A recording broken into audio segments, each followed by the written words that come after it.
Most people don't realize how tired they truly are until they finally stop moving. When the lights go off, when the phone is silent, when there is nothing left to distract you, your mind begins replaying everything you tried to outrun all day. The unfinished thoughts, the quiet fears, the pressure you carry without showing it, and the strange feeling that even when your body is still, something inside you refuses to rest. Not because you're broken, but because no one ever showed you how to quiet the storm without fighting it. We were taught how to stay busy, not how to be calm, how to solve problems, not how to release them, how to plan the future, not how to feel safe in the present. So the mind keeps spinning, searching for control, holding tension like it's protection. But deep inside, there is a calmer place that has been waiting for you to return. A place that doesn't rush, doesn't panic, doesn't need everything figured out. Not sleep as escape, but sleep as healing. The Stoics understood something most people miss. That peace begins the moment you stop arguing with what is. That the mind becomes lighter when it no longer tries to carry the whole world at once. That calm is not something you find outside, but something you train within, slowly, gently, night after night. And when the subconscious learns this calm, it starts choosing it for you, even when life is uncertain. Tonight, this journey is here to guide you into that place. 4 hours to loosen the grip of overthinking. 4 hours to retrain the mind to feel safe without control. 4 hours to let the deeper part of you remember what quiet truly feels like. So that when morning comes, you don't just wake up rested, you wake up lighter. And as the mind begins to soften and the body settles into stillness, there is a quiet doorway that appears. A small window of time most people rush past without noticing. It comes right before sleep takes you. A fragile, honest moment when the world has stopped asking things from you and you are left alone with yourself. The Stoics treated this moment as sacred, not because night was special, but because it was the only time the mind stopped performing. This is where real calm can begin, if you know how to use it. There is something deeply revealing about the last thoughts you carry into sleep. They follow you like shadows into the dark, shaping the tone of your rest and the weight you wake up with. Many people fall asleep while replaying arguments, worrying about tomorrow, or quietly judging themselves for things they cannot change anymore. They enter sleep cluttered, and then wonder why their rest feels heavy. The Stoics refused to end the day this way. They believed nightfall was a cleansing, a chance to return the mind to neutral before surrendering to rest. Instead of escaping their thoughts, they faced them calmly. Not to punish themselves, not to relive pain, but to clear the mental dust that collected during the day. They would review their actions with the same honesty a teacher uses to correct a student they care about. Where did I act wisely? Where did I let emotion take control? What did I carry that was never mine to hold?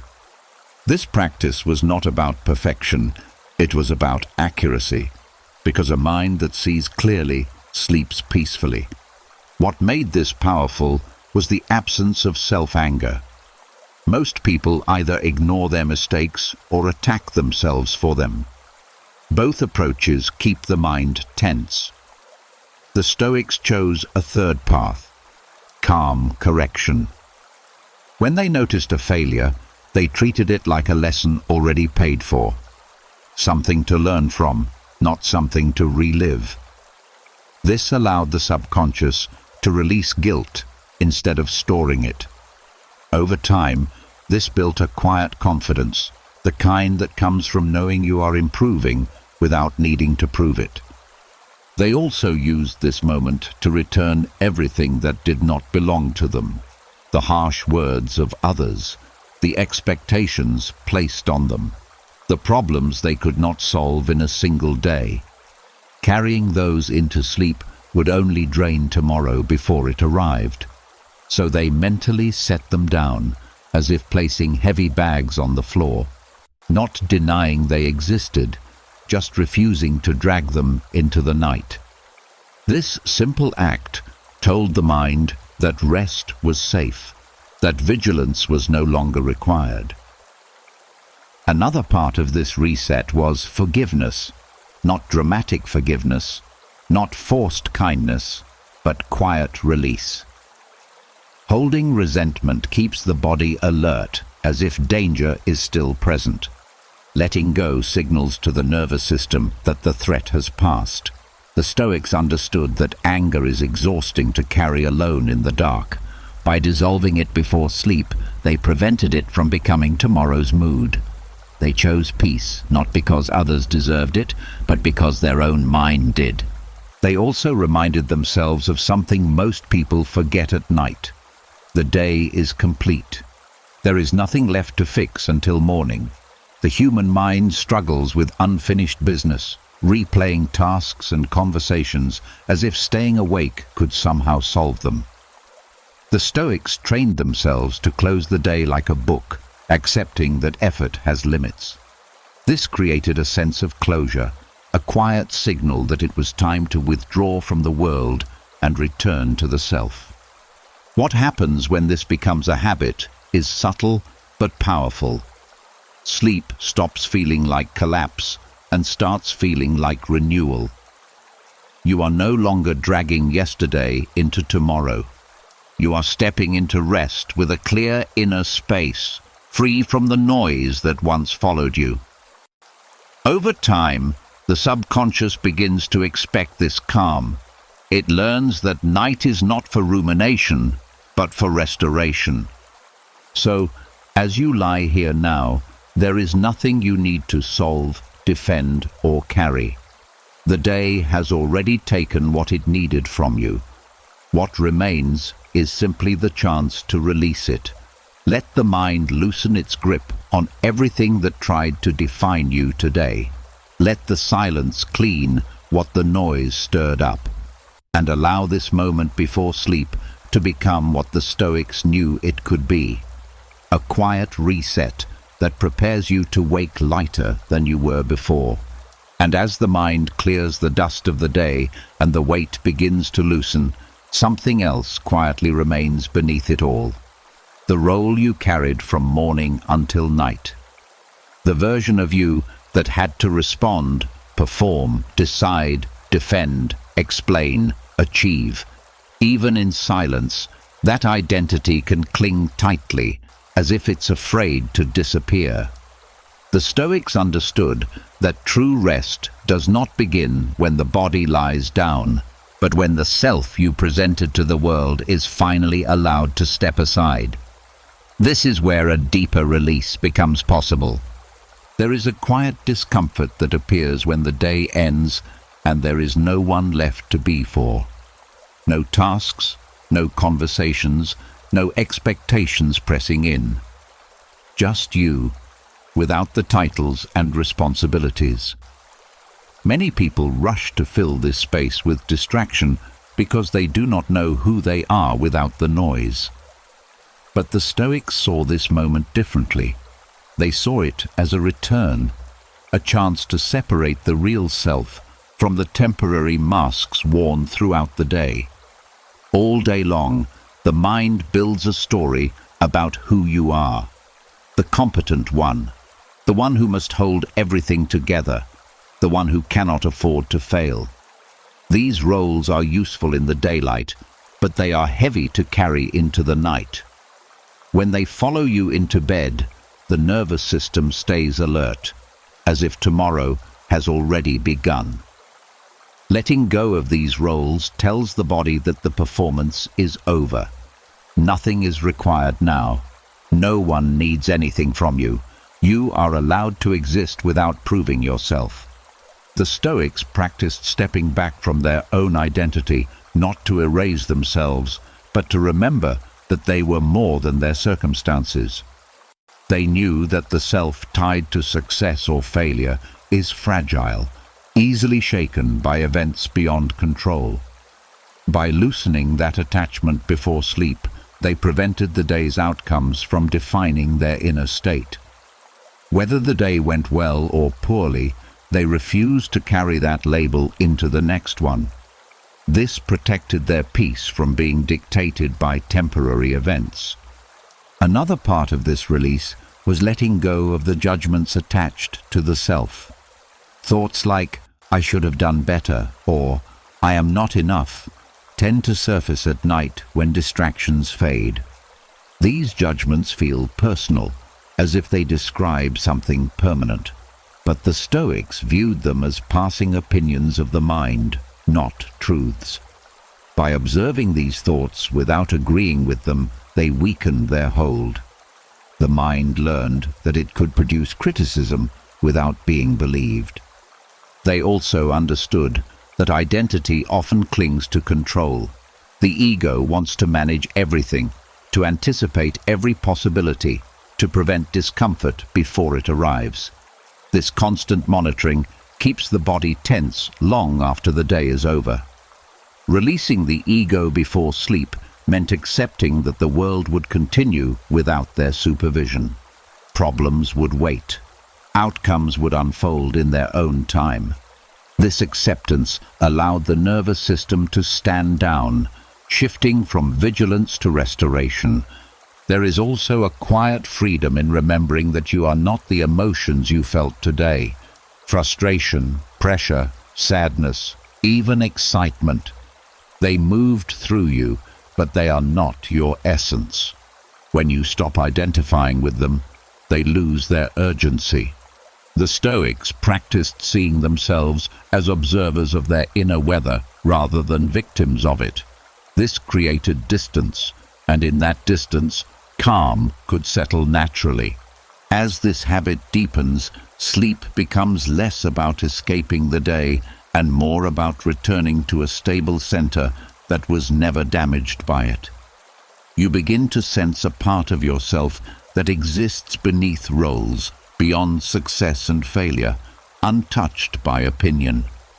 That part does not need to be defended or improved tonight. It simply needs space to breathe.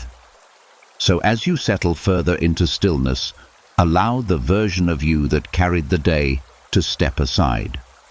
You do not need to hold on to who you were a few hours ago. You do not need to prepare for who you must be tomorrow. For now, there is only the quiet presence that remains when everything else is set down. Let that be enough. Let that be who rests tonight, free from the weight of identity, returning to a calm that was always there waiting underneath. And once the roles of the day loosen their grip, and the mind no longer clings to who it had to be, a deeper layer begins to reveal itself. The quiet fear of what tomorrow might bring. Not loud fear, not panic, but the subtle tension of hoping things go your way. The Stoics knew that this hidden expectation is what disturbs rest the most, because when the mind demands comfort, safety, or certainty, it stays alert all night, scanning for signs that those things might be taken away. This is why they practiced something unusual before sleep. Not to calm themselves with pleasant fantasies, but to gently prepare the mind for difficulty so it would no longer fear it. There is a strange freedom in accepting that life will not always cooperate. Most anxiety comes from the belief that things should unfold according to our plans. When they don't, the shock feels personal, as if reality has betrayed us. The Stoics trained their minds to remove that shock in advance. They would quietly remind themselves that loss, inconvenience, misunderstanding, and discomfort are not interruptions to life. They are part of it. By rehearsing this truth at night, the subconscious stopped treating adversity as an emergency. This was not pessimism. It was emotional preparation. When the mind learns to expect nothing, it becomes grateful for everything. Small comforts stop feeling ordinary and start feeling like gifts. At the same time, when something difficult appears, it no longer feels like the ground has disappeared beneath you. You remain steady because you were not leaning on the illusion that life owed you ease. During this quiet rehearsal, they did not imagine worst-case scenarios to frighten themselves. They simply acknowledged that tomorrow might contain things they did not choose. Someone may disappoint you, plans may change, effort may not produce immediate results. By accepting this in advance, the mind relaxed its grip on control. It understood that it could handle uncertainty without constant tension. Another effect of this practice was resilience. When adversity arrived, it felt familiar rather than overwhelming. The subconscious recognized it as something already considered, not a sudden invasion. This reduced the emotional spike that usually accompanies difficulty. Instead of reacting with panic or frustration, the Stoic mind responded with calm adjustment. Energy was saved for action rather than wasted on resistance.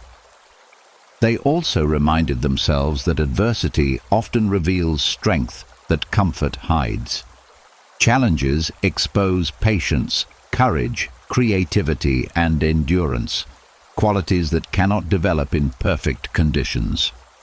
Seeing hardship as training rather than punishment changed their relationship with it.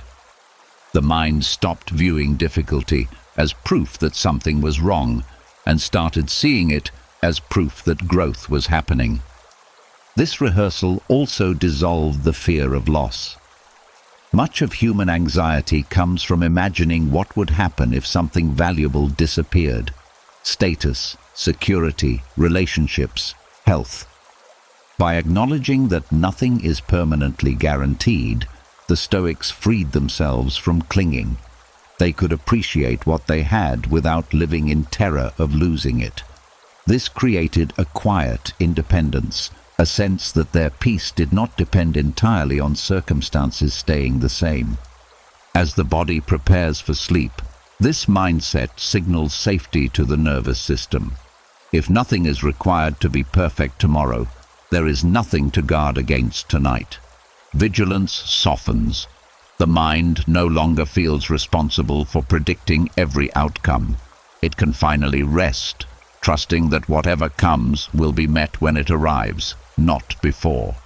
So as you lie here now, there is nothing you need to secure, protect, or guarantee. Tomorrow will unfold in its own way, just as every day before it has. You have already survived uncertainty many times without knowing how you would. That quiet strength is still within you. Let the mind release its demand for control. Let it rest in the understanding that you can face whatever appears, one step at a time. In this acceptance, something unexpected happens. Fear loses its urgency. Hope becomes calmer.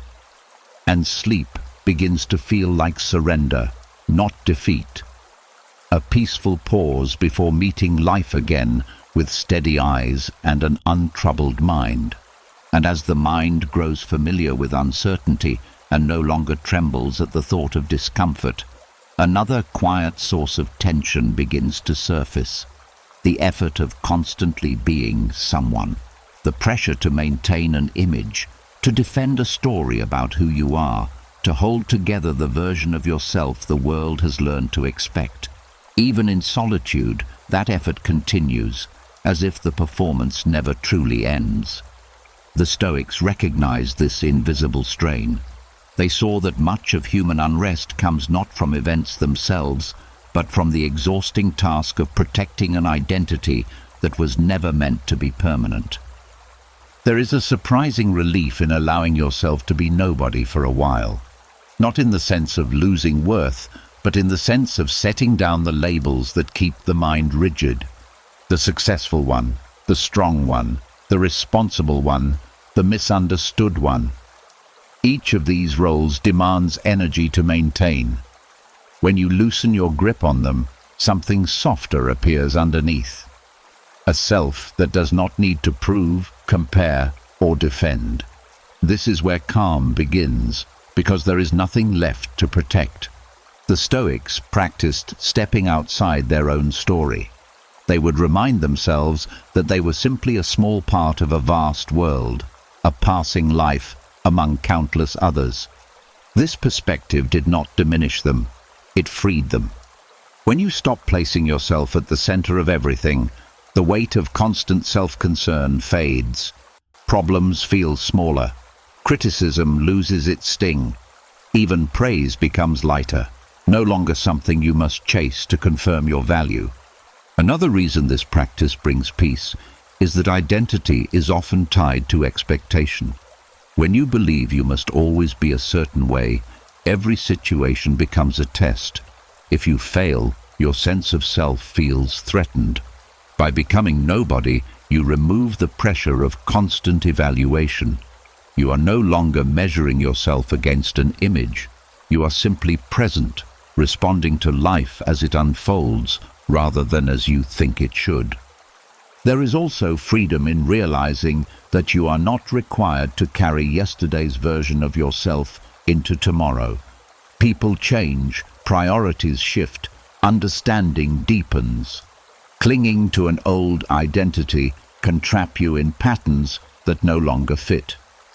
The Stoics allowed themselves to evolve without guilt, treating the self as something fluid rather than fixed. This made it easier to release mistakes, because those mistakes no longer defined who they were. Becoming nobody also softens the fear of judgment. When the ego is less involved, the opinions of others lose their power to disturb your inner state. You can listen without feeling attacked, disagree without feeling threatened, walk away without needing the last word. This quiet confidence does not come from thinking you are above others, but from no longer needing to rank yourself at all. As the mind absorbs this perspective, it stops rehearsing conversations and defending imaginary scenarios. It no longer needs to rewrite the past to protect pride or predict the future to preserve status. Energy that was once tied up in maintaining identity becomes available for calm awareness. The nervous system relaxes because there is nothing fragile left to guard. Lying here now, you can sense how peaceful it feels when you do not have to be anyone in particular. No role to fulfill, no reputation to maintain, no narrative to carry forward. Just a quiet presence, breathing, existing, free from the constant effort of defining itself. In this space, rest comes naturally, because the mind is no longer busy constructing and protecting a self-image. This is why the Stoics valued humility, not as self-denial, but as liberation from the burden of ego. When you become nobody, you become available to everything. Life stops feeling like a stage and starts feeling like a flow you can move with. And as sleep approaches, this loosened identity allows you to drift without resistance, free from the tension of needing to wake up tomorrow as the same person you were today. For now, there is nothing to uphold and nothing to prove. The calm you are touching does not belong to a title, a history, or a role. It belongs to the quiet awareness beneath them all, the part of you that remains steady when everything else changes. Let that be what carries you into rest, light, unguarded, and finally at ease. And as the grip of identity loosens and the need to protect an image fades into the background, another quiet fear begins to show itself. The fear of losing what remains, the people you love, the stability you rely on, the small comforts that make life feel safe. Even in stillness, the mind clings to these things, whispering that peace depends on them staying exactly as they are. The Stoics understood this attachment well. They knew that fear grows strongest around the things we are most afraid to imagine without. So instead of avoiding that thought, they faced it gently in the quiet of night, not to hurt themselves, but to free themselves. There is a strange calm that comes from briefly acknowledging that nothing in life is permanently guaranteed, not as a dark idea, but as a clarifying one. When you allow yourself to see that everything is temporary, every possession, every role, every relationship, even your own body, appreciation deepens and fear softens at the same time. The Stoics practiced this reflection before sleep because the mind is more open when the world is quiet.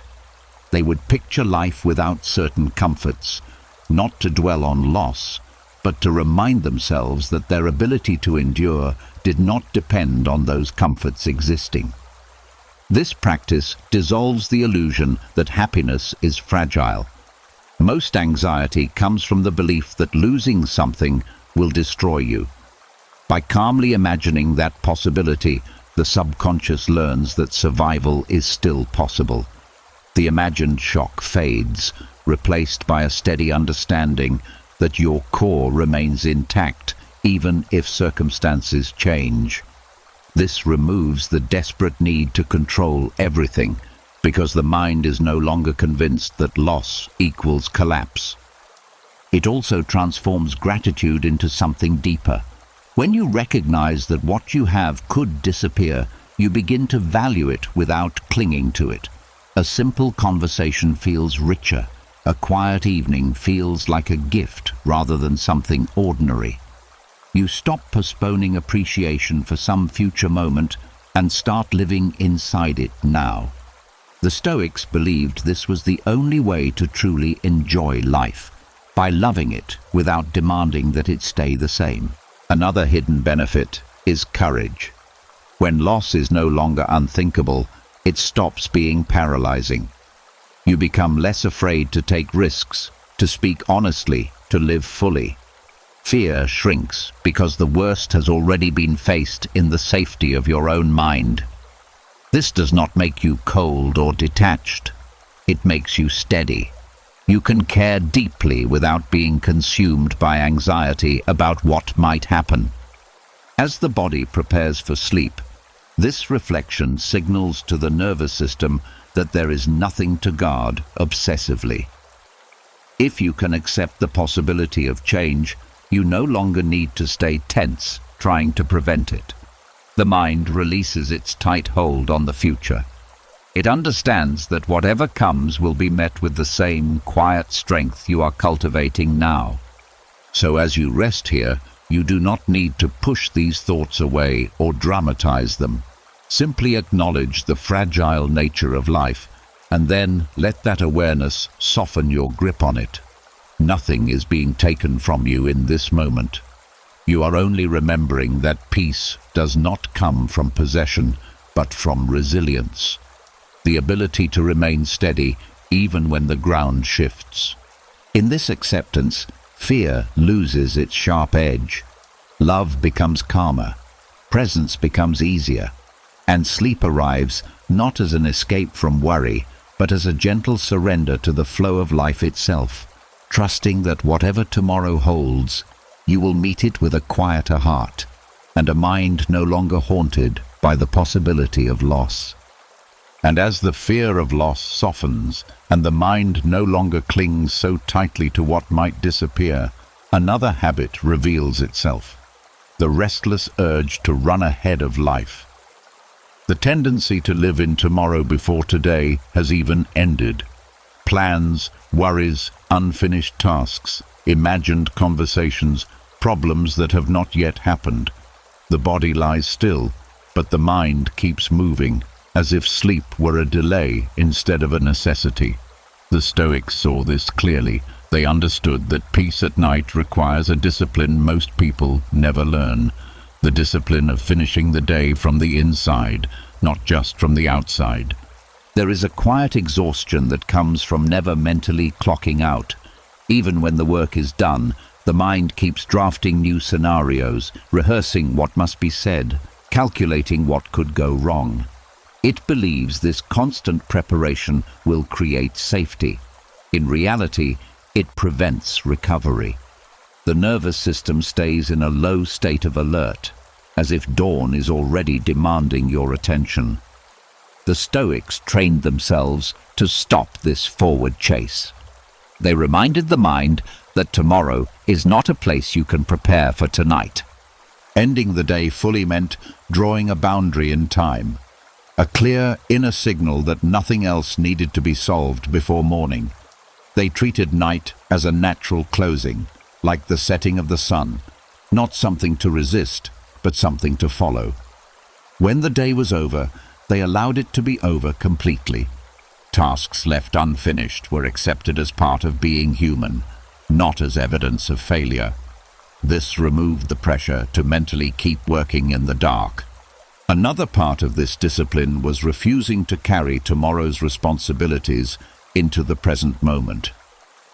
Anticipation can be useful during the day, but at night it becomes noise. The mind tries to control events that have not yet begun, draining energy from the only time meant for restoration.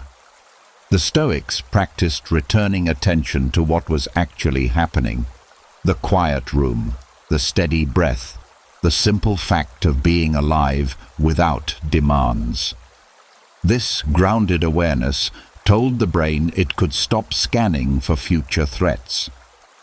They also understood that chasing tomorrow often hides a deeper fear. The fear that if you stop thinking, something important will be missed. But clarity rarely comes from exhaustion. It comes from distance. By stepping away from problems overnight, they allowed solutions to emerge naturally with a rested mind. Trust replaced urgency. They believed that wisdom grows in silence, not in endless mental rehearsal. This practice also changed how they viewed time itself. Instead of seeing tomorrow as something to conquer, they saw it as something that would arrive on its own. There was no need to meet it halfway. Each day would bring its own challenges, just as every day before had done. This perspective reduced the pressure to control the future and increased the ability to meet it calmly when it came. As the mind learns to stop reaching forward, it begins to settle back into the present body. Muscles loosen, breathing slows, thoughts lose their frantic edge. The nervous system shifts from preparation to recovery, allowing sleep to feel like a return rather than an interruption. Over time, the subconscious adopts this rhythm, understanding that night is not for planning life, but for restoring the strength needed to live it. So, as you rest here now, there is nowhere else you need to be. Tomorrow does not need your attention yet. The problems waiting for you will wait a little longer without growing stronger.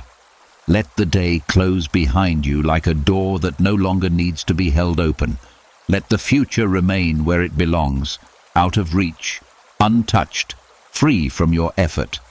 In this quiet completion, something gentle happens. The chase slows. The mind stops leaning forward, and sleep becomes an act of trust. Trust that you have done enough for today. Trust that tomorrow will come without being pulled. Trust that peace is possible when you allow the present moment to be the only place you live. And as the chase toward tomorrow finally slows, and the mind stops leaning into a future it cannot reach, the body begins to reveal something it has been waiting for all along: permission to return to its natural rhythm. Beneath the planning, beneath the tension, beneath the quiet urgency to stay alert, there is a biological wisdom that knows how to rest without being told. The Stoics believed that much of human distress comes from drifting out of harmony with the natural order of things. Not just the seasons and the cycles of day and night, but the deeper rhythm that governs all living systems. When that rhythm is ignored, the nervous system stays unsettled, like an instrument tuned too tight. There is a reason the body softens when the world grows quiet. For thousands of years, humans lived according to light and darkness, activity and stillness.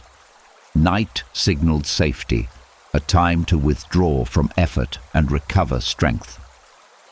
But modern life has trained the mind to override these signals, to remain stimulated long after the body is asking for calm.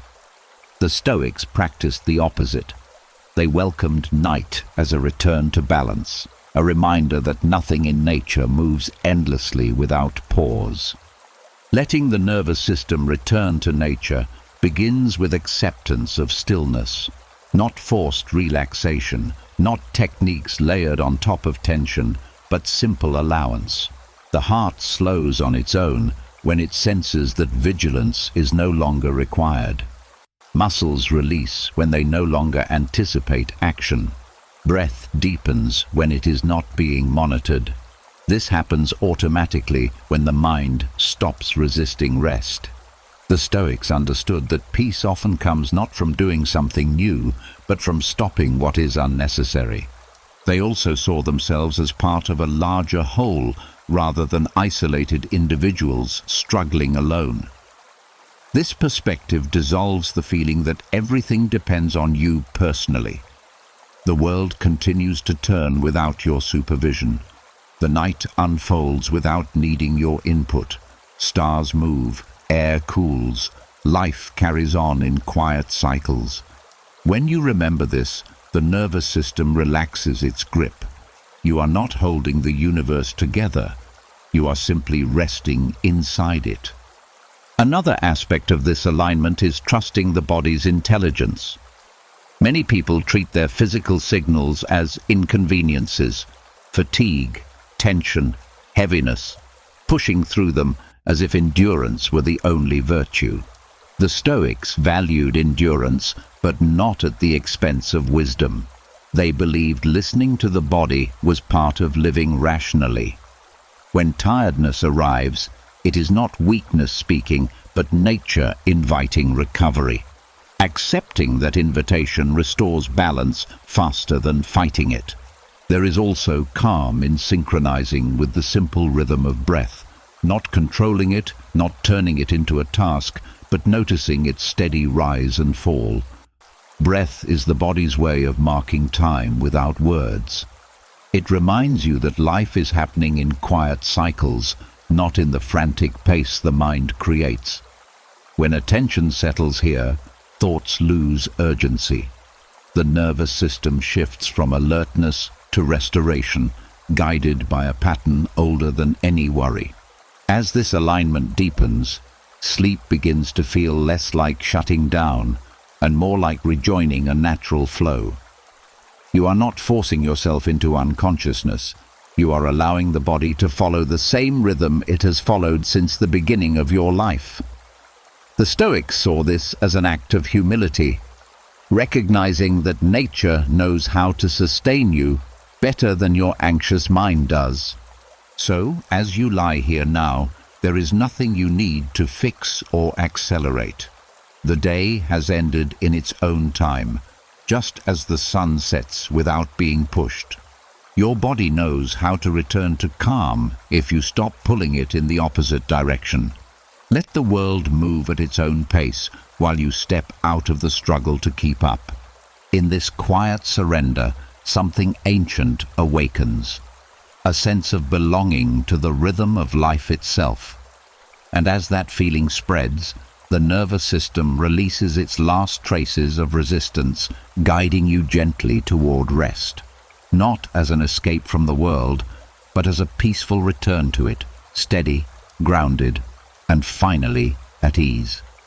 And as the body settles into the natural rhythm of night and the nervous system begins to trust the quiet again, another source of disturbance becomes easier to notice: the constant feeding of the mind. Not with food, but with noise, emotion, and stimulation, that keeps the inner world awake long after the day has ended. The Stoics understood that the mind, like the body, can become overwhelmed when it is never given a chance to empty itself.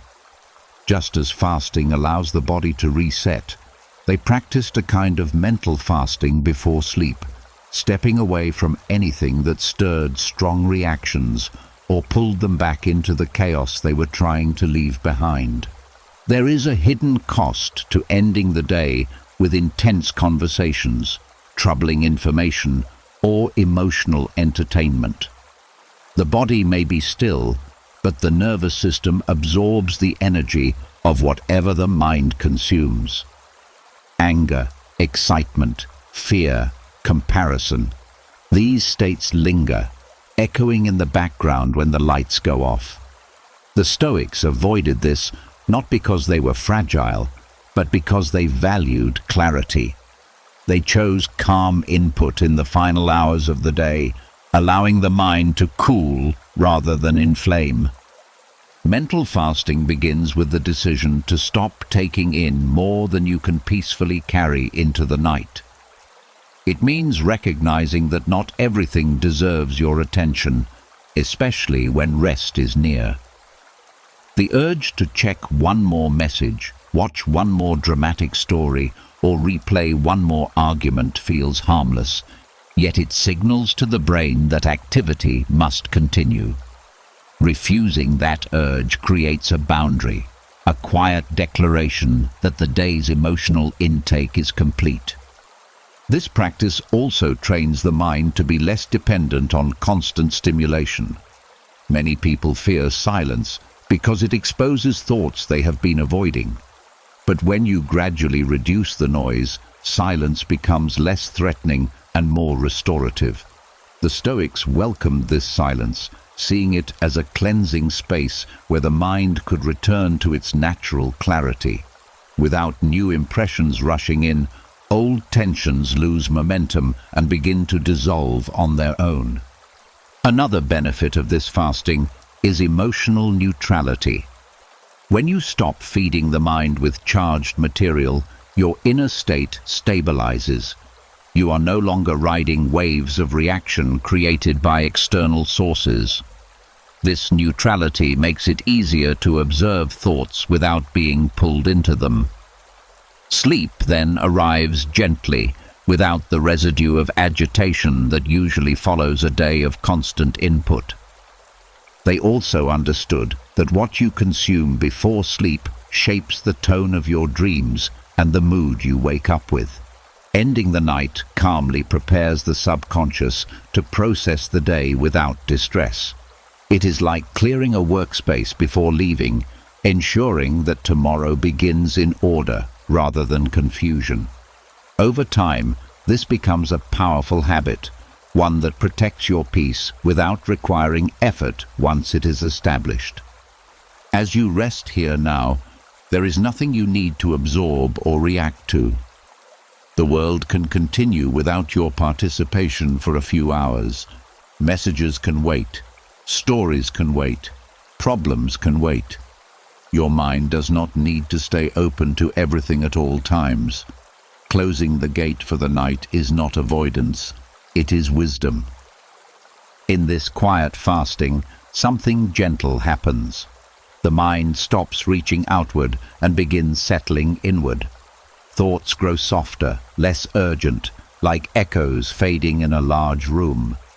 The nervous system recognizes that no new demands are coming, allowing it to release the last layers of tension. Let the silence be enough. Let the absence of stimulation feel like relief rather than emptiness. And as this calm deepens, sleep approaches naturally, not pulled by exhaustion, but welcomed by a mind that has finally been allowed to rest from the endless task of taking in the world. And, as the mind grows quieter from the absence of new noise, something older and heavier sometimes rises to the surface, the weight of what cannot be undone. Regret has a way of waiting for silence, appearing when there is nothing left to distract you from it. Words you wish you had not said, chances you did not take, moments you handled poorly. At night, these memories can feel sharper, as if the darkness gives them space to echo. The Stoics knew this pattern well. They understood that regret, if left unresolved, can follow you into sleep and return with you in the morning, turning rest into quiet punishment. So they practiced a deliberate release, a method of dissolving regret before the mind crossed into night. The first step was honesty without cruelty. They did not pretend mistakes never happened, but they also refused to torture themselves with endless replay. They would acknowledge the error plainly, the way a wise teacher points out what went wrong so learning can occur. Regret loses its poison when it becomes instruction instead of accusation. The past stops being a courtroom and becomes a classroom. This shift tells the subconscious that the lesson has been received and the case is closed. They also reminded themselves that every action was made with the understanding they had at that moment.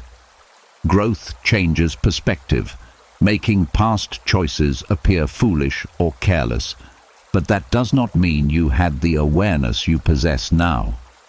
Judging the past self by present knowledge creates an impossible standard. The Stoics practiced compassion toward their earlier selves, seeing them as unfinished versions rather than failures. This softened the inner voice that keeps reopening old wounds. Another part of dissolving regret was recognizing the limits of control. Some outcomes are shaped by forces beyond intention, timing, other people's choices, circumstances no one could predict. Holding yourself responsible for everything that followed only deepens the burden. By separating what was within their power from what was not, they freed themselves from carrying blame that did not belong to them. This clarity allowed the mind to rest instead of continuing a battle it could never win. They also focused on restitution where possible. If a mistake could be corrected, they planned a calm action for the future rather than reliving the past. Knowing that repair was underway eased the need for rumination. If nothing could be changed, they practiced acceptance, understanding that reality does not reverse itself through suffering. Energy spent wishing for a different past is energy stolen from the present moment. Forgiveness played a quiet role as well. Not dramatic forgiveness, not forced absolution, but a gradual willingness to stop punishing themselves. The Stoics believed that growth is meaningless if it is never allowed to replace guilt. By forgiving their own imperfections, they made space for improvement rather than paralysis. This created a steady inner environment where mistakes became stepping stones instead of chains. As the mind releases regret, the body follows. Shoulders soften, breath deepens, the tightness in the chest loosens. Sleep approaches without the resistance created by unresolved tension. The subconscious no longer needs to rehearse the same memory in an attempt to solve it. It understands that the work has been done, the lesson integrated. So, as you lie here now, there is nothing from the past that needs to be replayed again tonight. Whatever happened has already shaped you in ways that cannot be undone. You are not required to carry its weight into tomorrow. Let the memory exist without holding on to it. Let the lesson remain while the pain fades. In this quiet release, something gentle replaces the heaviness, a sense that you are allowed to move forward without dragging yesterday behind you. And as that feeling spreads, sleep becomes not just rest for the body, but mercy for the mind, a soft closing of the day that leaves you lighter than you were before. And as regret loosens its grip, and the past no longer demands to be relived, the mind encounters one final struggle before rest, the quiet resistance to what is. Not loud rebellion, not dramatic denial, but the subtle tension of wishing reality was slightly different, wanting the day to have gone another way, wanting people to have behaved differently, wanting circumstances to match the picture you carried in your head. This resistance keeps a small part of the mind awake, as if staying alert might somehow rewrite what has already happened. The Stoics understood that true rest begins the moment this resistance dissolves. So each night, they practiced acceptance as a ritual, not as surrender, but as alignment with the facts of existence. Acceptance does not mean approving of everything that occurred. It means recognizing that reality is already complete. The day has unfolded. The words have been spoken. The outcomes have taken shape. Fighting these facts in your mind only prolongs the disturbance. The Stoics would quietly remind themselves that reality does not argue back. It simply remains as it is. By dropping the inner protest, they freed their energy from a battle that could never be won. This ritual often began with a simple acknowledgement. Today was what it was. No decoration, no exaggeration, no judgment. Just a clear statement that the day cannot be relived or redesigned. This clarity creates a surprising calm, because the mind stops searching for alternative versions of events. It returns to the present, where nothing needs to be fixed right now. They also accepted their own limits within the day. Even with effort and intention, not everything can be handled perfectly. Fatigue affects decisions. Emotions cloud judgment. Time runs out. Accepting these human limitations removed the pressure to have been flawless. Instead of carrying disappointment into the night, they allowed themselves to be unfinished, trusting that growth happens gradually rather than instantly. Another part of this acceptance was letting others be as they are. Much of our tension comes from replaying interactions and wishing people had acted differently. The Stoics released this expectation, understanding that everyone moves according to their own understanding and struggles. By accepting that others will not always meet your hopes, the mind stops rehearsing conversations that will never happen. Space opens where resentment once lived. They also practiced accepting uncertainty about the future. Some worries cannot be resolved before sleep, no matter how long you think about them. Accepting that you do not know what tomorrow will bring removes the illusion that constant planning creates security. The mind relaxes when it stops trying to predict the unpredictable. Trust replaces strain, allowing rest to feel safe instead of premature. As this ritual becomes familiar, the nervous system learns a new signal. The day is complete and nothing more is required. Tension fades because there is nothing left to resist.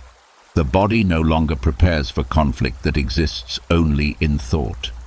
Instead, it shifts toward restoration, following the quiet rhythm that was always there beneath the struggle. So, as you settle deeper into stillness, allow reality to be exactly what it is tonight. There is nothing you need to change in this moment. The day has already placed itself in the past, where it can no longer demand your effort. Let your mind stop negotiating with it. Let acceptance close the door gently, without force. In this calm agreement with life as it is, a deep peace begins to spread. Not excitement, not relief, but a steady softness that makes sleep feel natural. You are no longer pushing against the flow of events. You are resting within it, carried by the simple understanding that peace comes when the fight with reality finally ends. And as acceptance settles in and the mind stops pushing against reality, a quiet vulnerability often appears, the fear of letting go completely. Sleep requires surrender, And surrender can feel unsafe when the world has taught you to stay guarded. Many people carry tension into the night because they believe vigilance protects them, even while unconscious. The Stoics understood this hidden fear. They knew that true rest comes not from building thicker walls, but from developing a calm strength that remains steady even when awareness fades. This is what they practiced before sleep, becoming untouchable, not by hardening the heart, but by softening the need to defend it. Being untouchable in this sense does not mean becoming cold or indifferent. It means reaching a place where external events no longer have the power to disturb your inner state while you rest. The Stoics trained their minds to understand that nothing happening outside the body in that moment required reaction. The night was not a battlefield. It was a sanctuary. By reminding themselves that they had done what they could for the day, they released the instinct to stay alert for threats that were no longer present. This calm protection came from clarity about what truly belongs to you. Your character, your intentions, your ability to respond wisely. These are yours. Other people's opinions, sudden changes, unexpected events, these are not. When this boundary becomes clear, emotional blows lose their force. Even in sleep, the subconscious stops bracing for impact because it no longer feels responsible for controlling the uncontrollable. Another part of this quiet armor was detachment from unfinished emotional exchanges, arguments that were never resolved, misunderstandings that lingered, words left unsaid. These can echo loudly in the dark. The Stoics practiced releasing the need for closure before sleep. They accepted that not every story ends neatly, and that peace does not depend on others understanding you. By letting these loose ends remain untied, they prevented them from pulling the mind back into wakefulness. They also cultivated a steady sense of self-worth that did not fluctuate with daily outcomes. When confidence depends on success or approval, the mind stays fragile, easily shaken by memory or anticipation. By grounding their value in their effort to live with integrity, they created stability that persisted regardless of circumstances. This allowed them to rest without fear that tomorrow's events could diminish them. There is also strength in allowing emotions to settle without suppression. Hardness often comes from pushing feelings away, pretending they do not exist. The Stoics chose a gentler approach. They acknowledged emotions without feeding them, letting them fade naturally. This prevented the buildup of pressure that can disturb sleep. The mind learned that it could feel without being overwhelmed, experience without being controlled. As this practice deepens, the body receives a powerful signal of safety. Muscles release the subtle tension of guarding. The breath becomes slow and effortless. The heart no longer races in anticipation of imagined threats. Sleep approaches not as a loss of control, but as a trusted state where nothing needs to be monitored. So as you drift further into stillness, there is nothing you need to protect right now. No image to maintain, no conflict to resolve, no danger to anticipate. The world can wait outside while you return to the quiet space within. You are not abandoning your strength by resting, you are renewing it.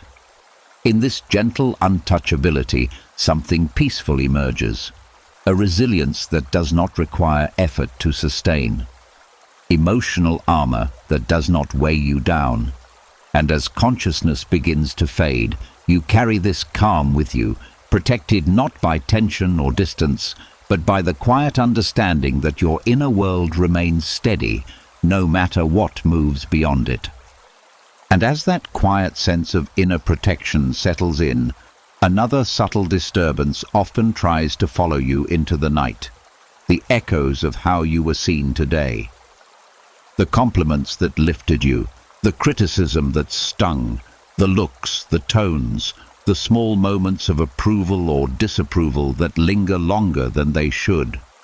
Even when the room is silent, the mind can keep replaying these signals, measuring your worth against them as if the verdict is still undecided. The Stoics recognized how fragile peace becomes when it depends on other people's opinions. So, before sleep, they practiced detaching from both praise and criticism, returning their sense of value to something steady and internal. Praise can feel warm, almost comforting, but it quietly creates dependency. When approval becomes the measure of success, the mind starts craving it, fearing its absence. This makes rest uneasy, because tomorrow becomes another performance rather than a new day. The Stoics reminded themselves that compliments reflect another person's perception, not an objective truth. Accepting them politely without absorbing them kept the ego light and flexible. It allowed gratitude without attachment, appreciation without needing more. Criticism, on the other hand, can cling like a shadow.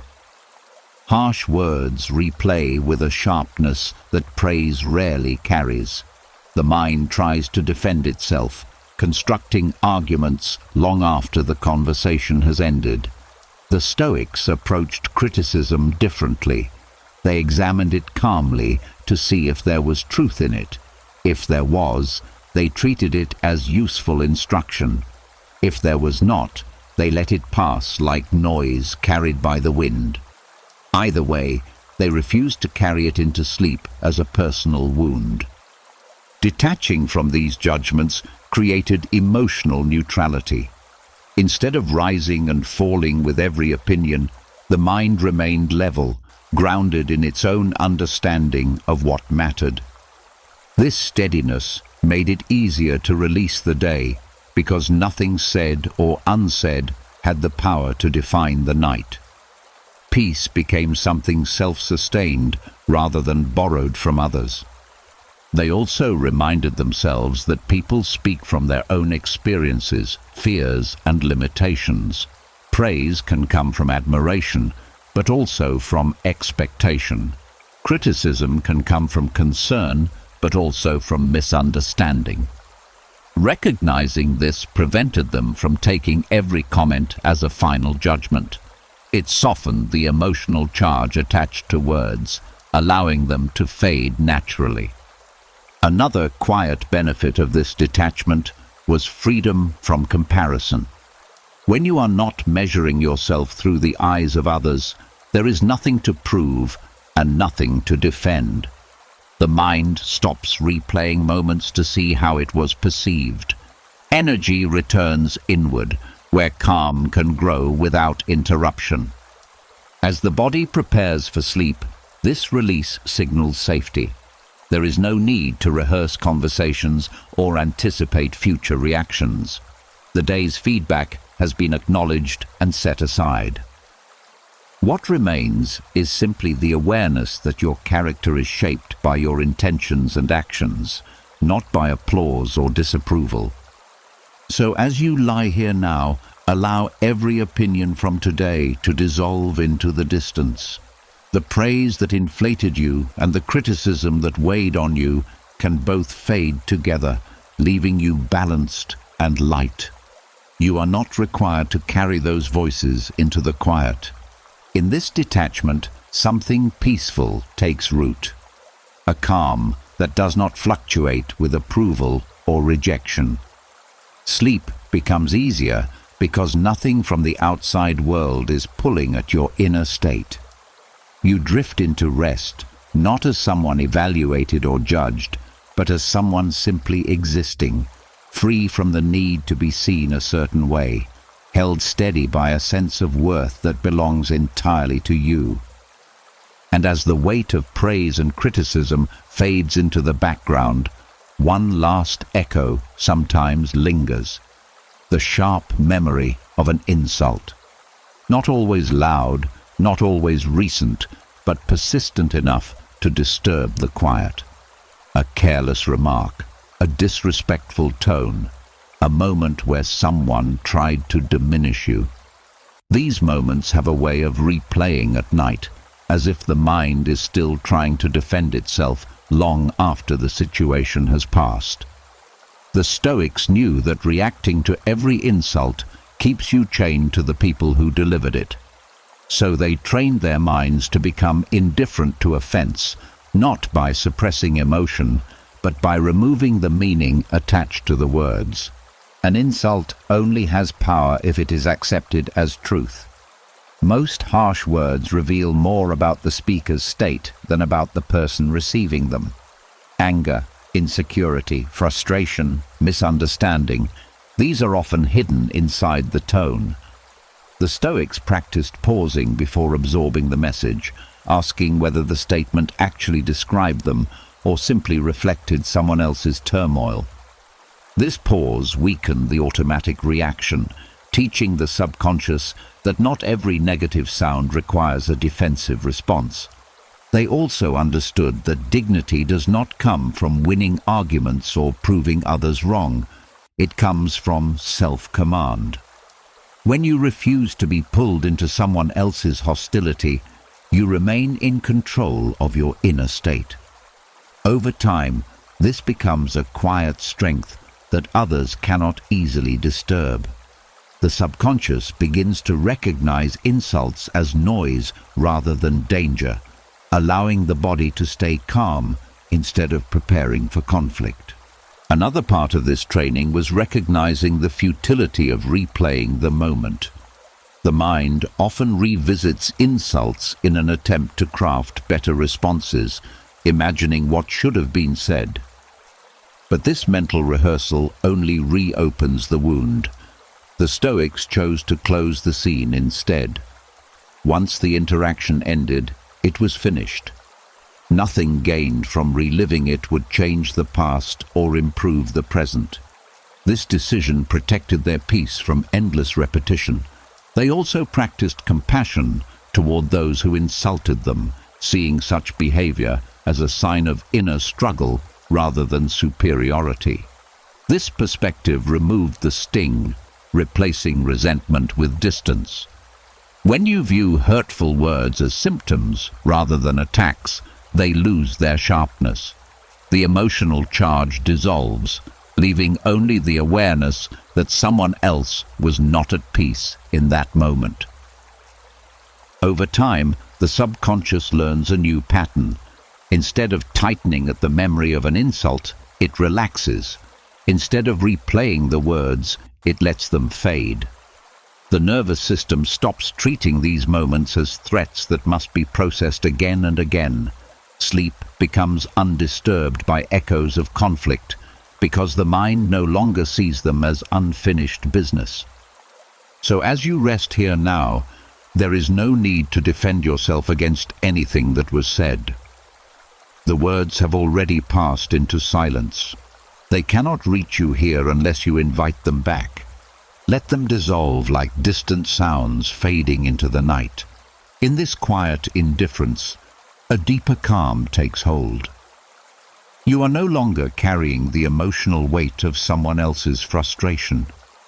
Your peace no longer depends on being treated perfectly. And as you drift toward sleep, you carry with you a steady resilience, the kind that does not react automatically, but chooses what deserves attention and what can be left behind, forgotten, powerless to disturb your rest. And as the echoes of insults lose their grip, and the mind no longer feels the need to defend itself against every memory, a deeper tension often remains, the urge to control what has not yet happened. The quiet pressure to ensure that tomorrow unfolds the right way. Plans, expectations, silent negotiations with the future.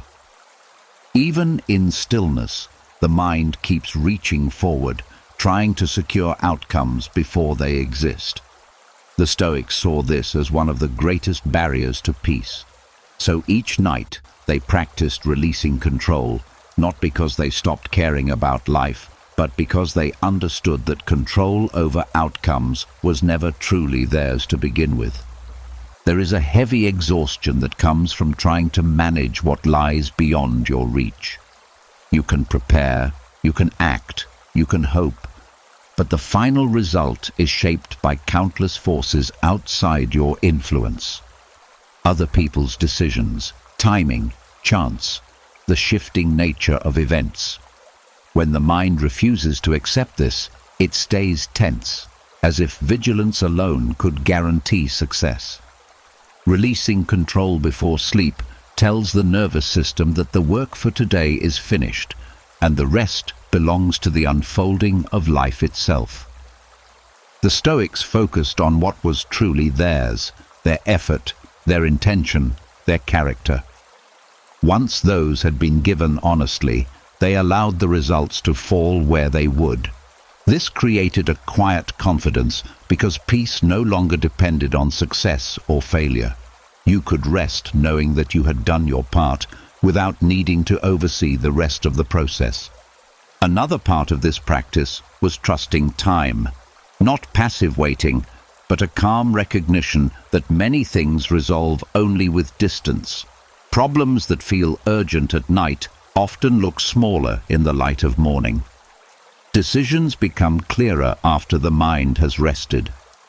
By stepping back from the need to finalize everything immediately, they allowed wisdom to grow in the background.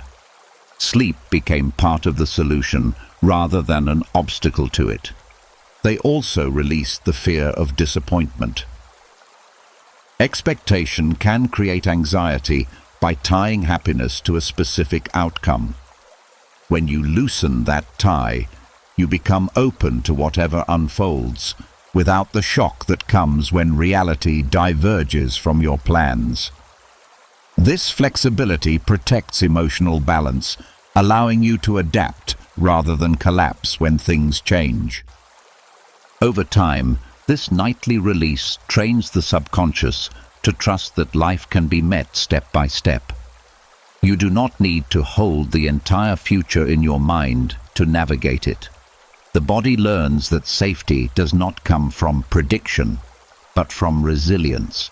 This understanding softens the constant readiness that keeps sleep shallow and uneasy. So as you lie here now, there is nothing you need to secure or finalize. Tomorrow does not require your supervision tonight. Whatever is meant to unfold will do so in its own time, just as every day before has done. You are allowed to step out of the role of controller and return to being a participant in life's flow. In this release, something quiet and reassuring appears. The sense that you are supported by a larger order you do not need to manage. The tension in the chest eases. The mind stops scanning for scenarios. The body sinks deeper into rest. Sleep becomes an act of trust, a gentle agreement with life that says, I have done enough for today, and I will meet tomorrow when it arrives. And as the need to control tomorrow loosens, and the future no longer demands your attention, a deeper surrender becomes possible. The kind that goes beyond plans, beyond expectations, beyond even the idea of waking up to finish what was left undone. The Stoics reflected on sleep as a quiet rehearsal for the ultimate letting go, not to frighten themselves, but to remove the fear that keeps the mind clinging to wakefulness. They believed that calm comes when you no longer treat rest as something to resist, but as something to trust completely. There is a subtle fear hidden inside the act of falling asleep. It is the fear of losing awareness, losing control, disappearing into a space where effort cannot follow. The mind, trained to stay alert, hesitates at the edge of that surrender. The Stoics practiced viewing this moment differently. They reminded themselves that letting go each night is natural, not dangerous, a return to stillness that the body understands even when the mind does not. By seeing sleep as a rehearsal for complete release, they trained themselves to loosen their grip on everything they carried. Possessions, roles, worries, unfinished stories. None of these could be taken into that deeper quiet. Recognizing this softened attachment during the day as well. When you understand that nothing external can follow you into that state, the urge to cling begins to fade. Life becomes lighter because you are no longer trying to hold on to what was never permanent. This reflection also reduced the fear of endings. Much of human anxiety comes from resisting change and loss, treating them as unnatural intrusions rather than inevitable parts of existence. The Stoics saw endings as transitions, not catastrophes. Practicing small acts of release every night prepared the mind to face larger ones with steadiness. The subconscious learned that letting go does not destroy you, it restores you. They also understood that surrender is not weakness, it is cooperation with reality. The body needs periods where effort stops completely so renewal can occur. Fighting this process only prolongs exhaustion. By accepting the vulnerability of sleep, they allowed the nervous system to reset deeply, trusting that awareness would return when it was needed again. Another quiet benefit of this practice was gratitude. Each morning became something unexpected rather than guaranteed. Waking up felt like receiving time rather than owning it. This perspective shifted the tone of life from entitlement to appreciation. You begin to live more fully when you stop assuming tomorrow is promised. As you lie here now, there is nothing you need to hold on to. The day has already released you, and you can release it in return. Thoughts can fade without being followed. Muscles can soften without being monitored. The quiet waiting beneath consciousness is not empty. It is restorative, patient, ready to receive you without judgment. In this gentle surrender, fear dissolves because there is nothing left to defend. You are not abandoning yourself. You are allowing yourself to be carried by a rhythm older than worry. Sleep becomes a peaceful descent into stillness, a place where the mind no longer struggles and the body no longer braces. And as you drift closer to that edge, calm deepens into something steady and profound. The understanding that letting go is not an ending, but a return.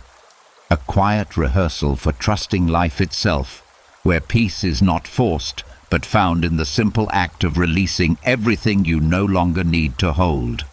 And as surrender becomes gentler, and the mind no longer resists the quiet pull of sleep, something deeper begins to surface. The hidden patterns of fear that guide reactions during the day. Not always dramatic fear, but the subtle ones that shape decisions, tone your thoughts, and tighten your body before you even realize it.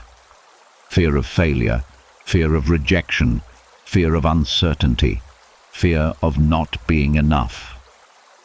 These responses often operate automatically, learned long ago and repeated without question. The Stoics understood that if you want peace, you must retrain these reactions at their root. Nightly reflection became their way of doing this, using the calm of evening to reshape how the mind responds to what it once feared. Fear grows strongest when it is never examined. During the day, distractions keep it hidden, but at night it becomes visible.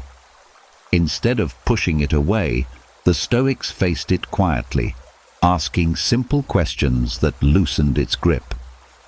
What exactly am I afraid of? Is it within my control? Has it happened yet, or am I reacting to imagination? This calm inquiry replaced panic with clarity. The subconscious began to learn that fear does not always signal danger. Sometimes it signals uncertainty, which is far less threatening. They also reflected on how often fear had been wrong in the past. Situations that once felt unbearable eventually passed. Challenges that seemed impossible were handled step by step. Remembering these moments built trust in their own resilience. The mind stopped assuming catastrophe because it had evidence of survival. This quiet confidence reduced the intensity of future fear responses. Another part of this practice was visualizing themselves responding calmly to situations that once triggered anxiety, not forcing bravery, but picturing steadiness, speaking clearly instead of freezing, acting thoughtfully instead of reacting impulsively. Repetition of this image trained the subconscious to expect composure rather than panic. Over time, the body followed the script the mind had rehearsed, creating a new default response. They also examined the beliefs beneath their fears. Often the fear was tied to a deeper assumption, that failure would define them, that discomfort would last forever, that loss would leave them empty. By challenging these assumptions, they weakened the emotional charge attached to them. Fear lost its authority when it was exposed as an exaggeration rather than a prophecy. Reflection at night also allowed them to separate real threats from imagined ones. The brain does not always distinguish between the two, reacting to thoughts as if they were events. By calmly reviewing the day, they reminded themselves of what was actually happening versus what the mind had projected. This grounded awareness told the nervous system that it did not need to remain on high alert. As this habit deepened, fear responses began to slow automatically. The pause between stimulus and reaction grew wider, giving space for reason to guide behavior. Situations that once triggered immediate tension started to feel manageable. The subconscious learned that calm thinking was more effective than reflexive panic. So, as you lie here now, there is no need to push fear away or pretend it does not exist. Simply let it be seen without urgency. The quiet of night is not exposing your weakness, it is giving you a chance to reshape your strength. Every calm reflection is a signal to your deeper mind that safety does not require constant alarm. In this gentle retraining, something powerful unfolds. Fear becomes information instead of command.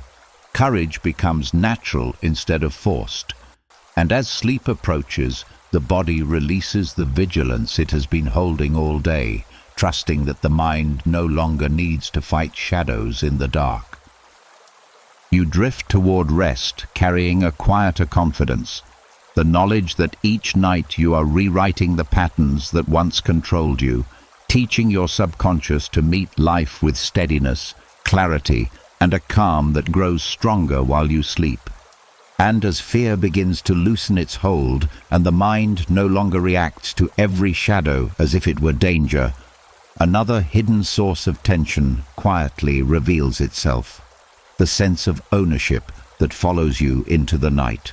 Not just physical possessions, but the mental claim over everything you touched during the day. Your responsibilities, your achievements, your problems, even the people you care about. The Stoics saw how heavy this invisible ownership can become. They understood that the mind clings to things as if holding them tightly will keep them safe. So before sleep, they practiced releasing that grip, reminding themselves that nothing external truly belongs to them, and that peace begins when the mind stops guarding what it cannot permanently keep. There is a constant pressure in believing that everything depends on you. When you mentally own every outcome, every relationship, every task, the nervous system never fully stands down. It stays alert, as if letting go would mean failure or loss. The Stoics challenged this belief by separating stewardship from ownership. You can care for something without needing to possess it. You can act responsibly without carrying the entire weight of existence on your shoulders. This shift allows the mind to relax without abandoning what matters. They would remind themselves that possessions are temporary, roles are temporary, even the body itself is on loan from nature. This perspective was not meant to create detachment from life, but to create freedom within it. When you stop treating things as extensions of your identity, losing them no longer feels like losing yourself. Appreciation deepens because you no longer assume permanence. What remains is gratitude without fear. Another part of this practice was releasing mental ownership of other people. The desire to protect, fix, or guide those you care about can become overwhelming when carried into the night. The Stoics accepted that each person has their own path, their own struggles, their own choices. You can support them during the day, but you cannot live their lives for them.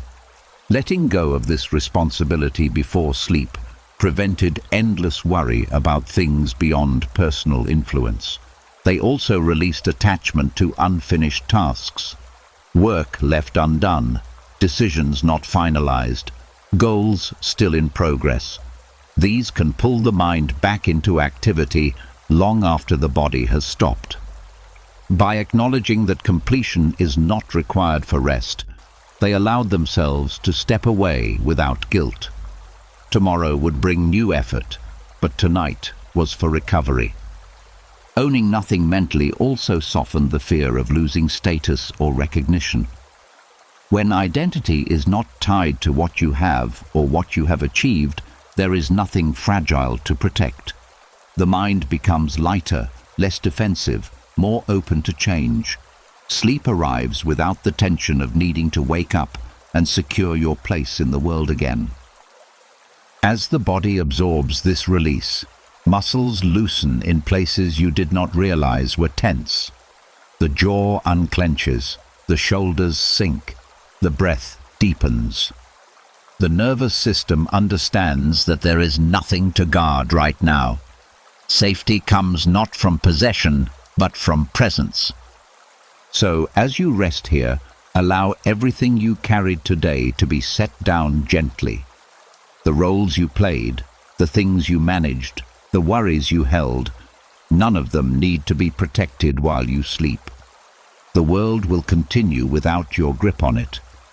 What truly belongs to you cannot be taken by the night.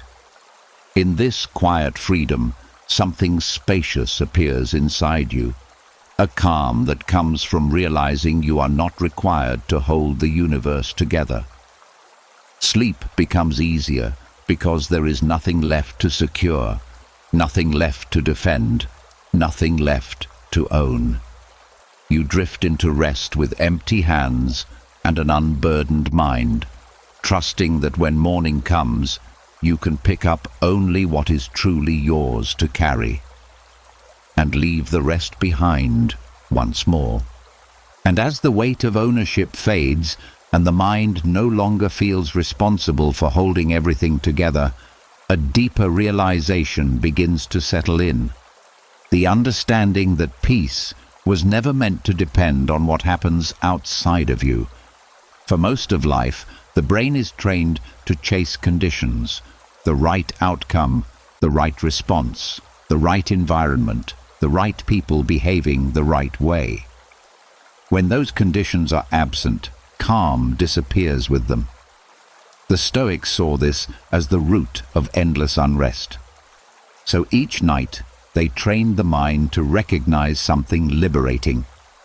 That peace is an internal skill, not a reward granted by circumstances.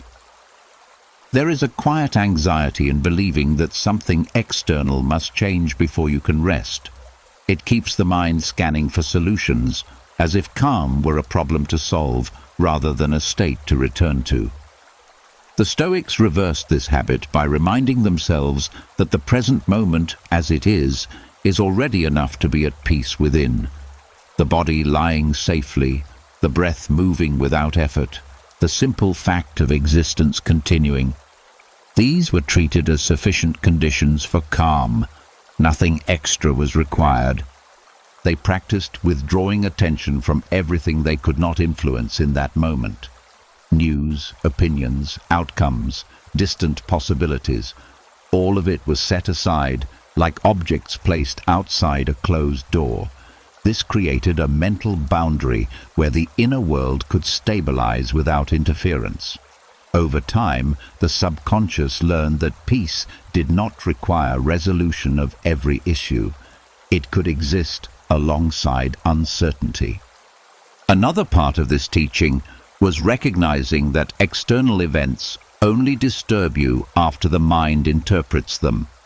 The same situation can feel devastating or manageable depending on the story you attach to it.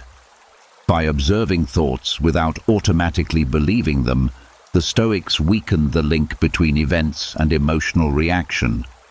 Calm became a default rather than a fragile state easily broken. They also cultivated contentment with simplicity. Instead of seeking stimulation or distraction, they allowed themselves to experience quiet without filling it. This reduced dependence on constant input to feel okay. The mind discovered that stillness itself could be satisfying, not empty. When silence stops feeling threatening, peace becomes easier to access at any time. This practice gradually removed the fear of being alone with your thoughts. Many people avoid stillness because it reveals inner turbulence. But when the mind learns that it can settle without external comfort, solitude becomes restorative rather than intimidating. You no longer need noise to drown out discomfort. Calm rises naturally from within.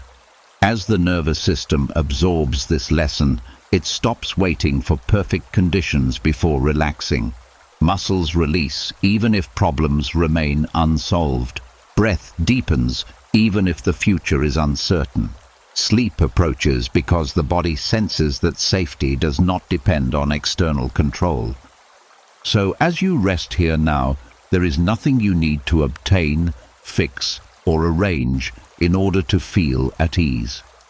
The world can continue in its complexity while your inner state remains steady. Peace is not something you earn after everything goes right. It is something you allow when you stop demanding that everything be different. In this quiet independence, a profound calm begins to spread. You are no longer tied to circumstances for stability. Your center holds, regardless of what moves around it. And as sleep draws closer, you drift into it, carrying a new understanding that the peace you were searching for was never outside you at all, but waiting patiently within, ready to unfold the moment you stopped looking elsewhere. And as the mind learns that peace does not depend on circumstances, another quiet disturbance becomes easier to recognize. The unfinished emotions left scattered across the day. Small tensions that were never released. Conversations that ended abruptly. Feelings that were pushed aside because there was no time to process them. These loose ends may seem harmless in daylight, but at night they begin to tug at the mind, pulling attention back into moments that never reached resolution. The Stoics understood that rest requires completion, not of events, but of emotional response. So they practiced a discipline of closure, ending each day by gently sealing what had been opened. Emotional closure does not mean solving everything or forcing neat conclusions where none exist. It means acknowledging what was felt so the mind does not keep searching for it. Ignored emotions do not disappear, they wait. The Stoics allowed themselves a quiet review, noticing where irritation lingered, where disappointment remained, where joy had not been fully appreciated. By naming these feelings inwardly, they gave them a place to settle instead of letting them float restlessly through the night. They also released the need to continue conversations internally. The mind often replays interactions, trying to rewrite them or imagine different outcomes. This creates the illusion that something is still happening, keeping the nervous system alert. The Stoics reminded themselves that the moment had passed and could not be reopened through thought alone. Once this was accepted, the inner dialogue faded naturally, replaced by a calm sense of finality. Another part of closure was forgiving both others and themselves for imperfections that surfaced during the day. Minor frustrations, misunderstandings, missed opportunities, these can accumulate quietly, forming a background tension. By consciously letting go of the expectation that the day should have been flawless, they prevented these small disappointments from turning into lasting resentment. They also acknowledged what had gone well, allowing satisfaction to exist without rushing past it. Positive experiences often receive less attention than negative ones, leaving the mind unbalanced. By consciously appreciating moments of effort, kindness, or progress, they created a sense of completeness. The day was no longer defined by what was lacking, but by what had been lived.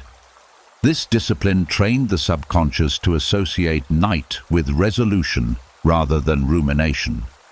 Over time, the mind stopped dragging unfinished emotional threads into sleep because it trusted that everything necessary had been recognized.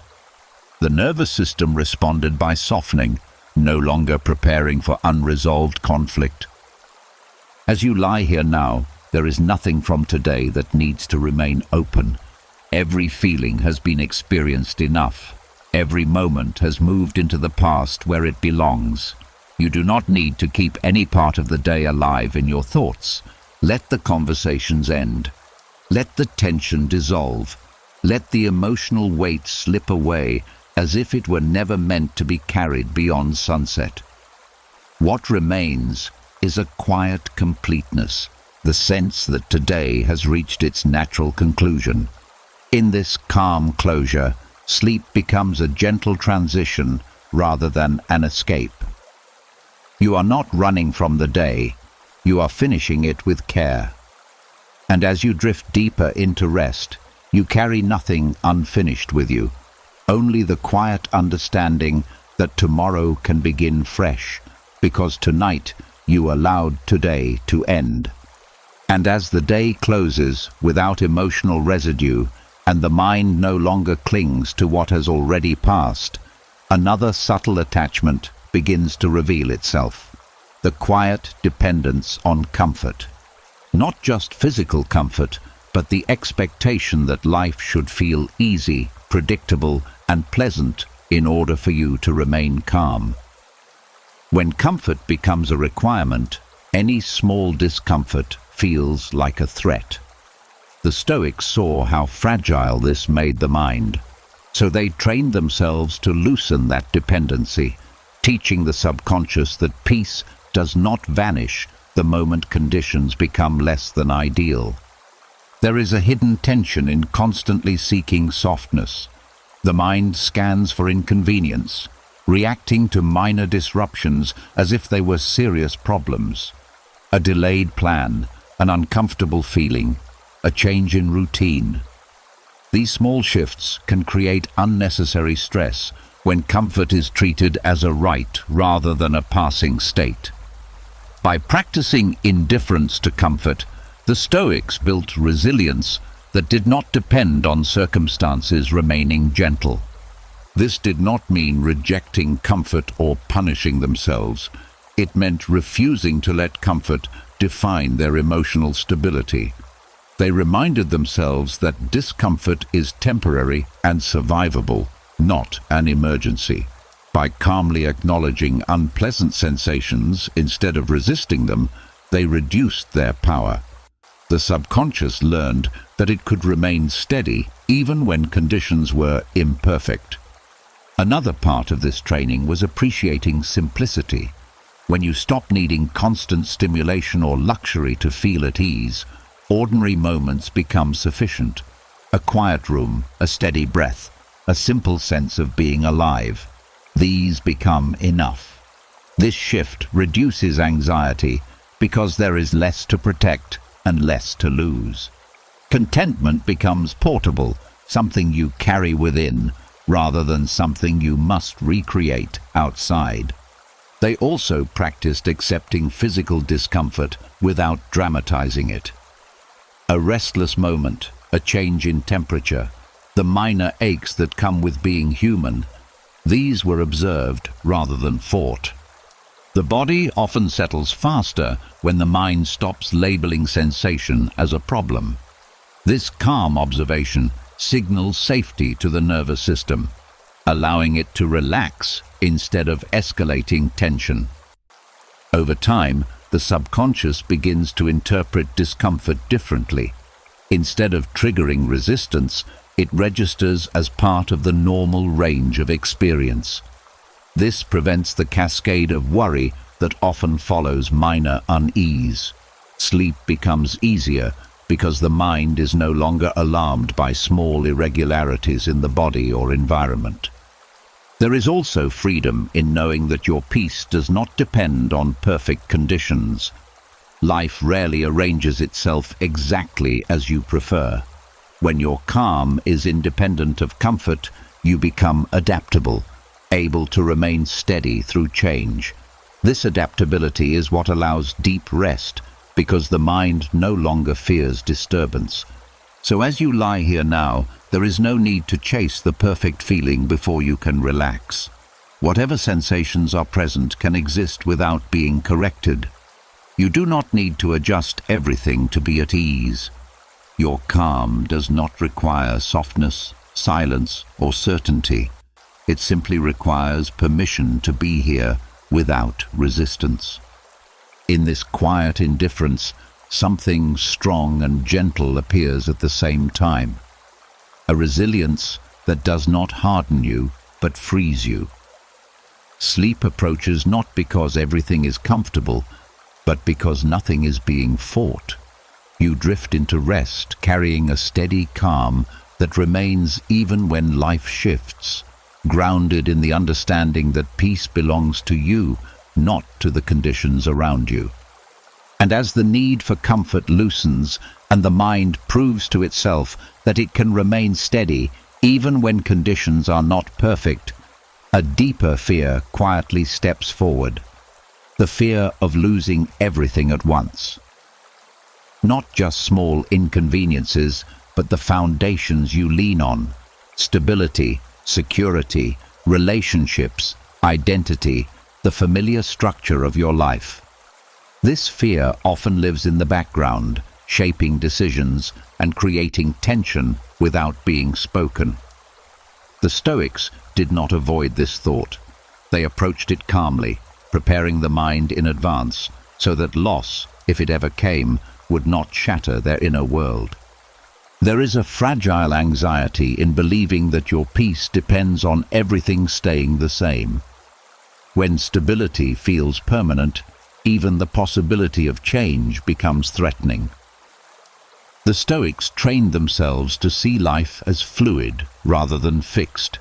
They reminded themselves that everything external exists on borrowed time, not as a guarantee. This perspective was not meant to create sadness, but resilience. When you stop assuming permanence, you stop being blindsided by change.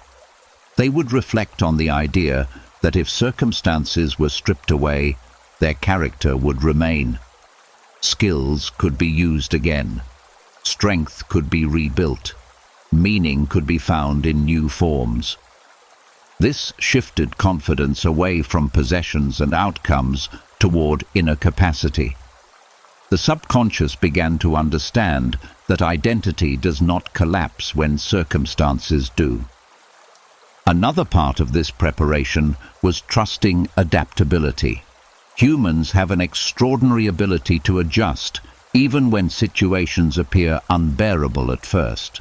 By recalling past difficulties they had already survived, the Stoics reinforced the belief that they could endure more than they imagined. Memory became evidence of resilience rather than a collection of hardships. They also practiced appreciating what they had without clinging to it. When you love something while accepting its temporary nature, Gratitude replaces fear. You stop holding tightly, trying to prevent loss through control. Instead, you experience each moment fully, knowing it cannot be preserved forever. This transforms attachment into presence. Preparing for loss also reduces the fear of uncertainty. If you know you can stand even after everything changes, the future stops feeling like a threat. The mind becomes less desperate to predict or secure outcomes. Calm replaces urgency because stability now comes from within rather than from circumstances. As the body absorbs this mindset, the nervous system releases the constant readiness for disaster. There is no need to brace against something that has already been accepted as possible. Muscles soften, breath deepens, sleep becomes accessible because the mind is no longer guarding against imagined catastrophe. So, as you rest here now, there is nothing you need to secure to feel safe in this moment. Everything you have can exist without being clutched. Your strength does not come from what surrounds you, but from the quiet steadiness inside you that remains regardless of change. In this acceptance, fear loosens its grip. You are no longer defending against the possibility of loss. You are simply present, aware that whatever life takes or gives, you will still meet it with the same inner composure. And as you drift towards sleep, you carry that calm with you, the quiet confidence that even if everything shifted, your peace would not vanish, because it was never built on things that could be taken away. And as the fear of losing everything softens and the mind realizes that peace does not collapse with circumstances, one last quiet burden often remains: the weight of judging yourself for how the day unfolded. Not just what happened, but how you handled it. The words you wish you had chosen differently, the moments you feel you fell short, the standards you believe you failed to meet. These thoughts can linger long after everything else has faded, turning night into a courtroom where you are both the accused and the judge. The Stoics recognized how exhausting this was, so they practiced ending each day without self-condemnation, choosing honest reflection without cruelty. There is a difference between learning and punishing yourself.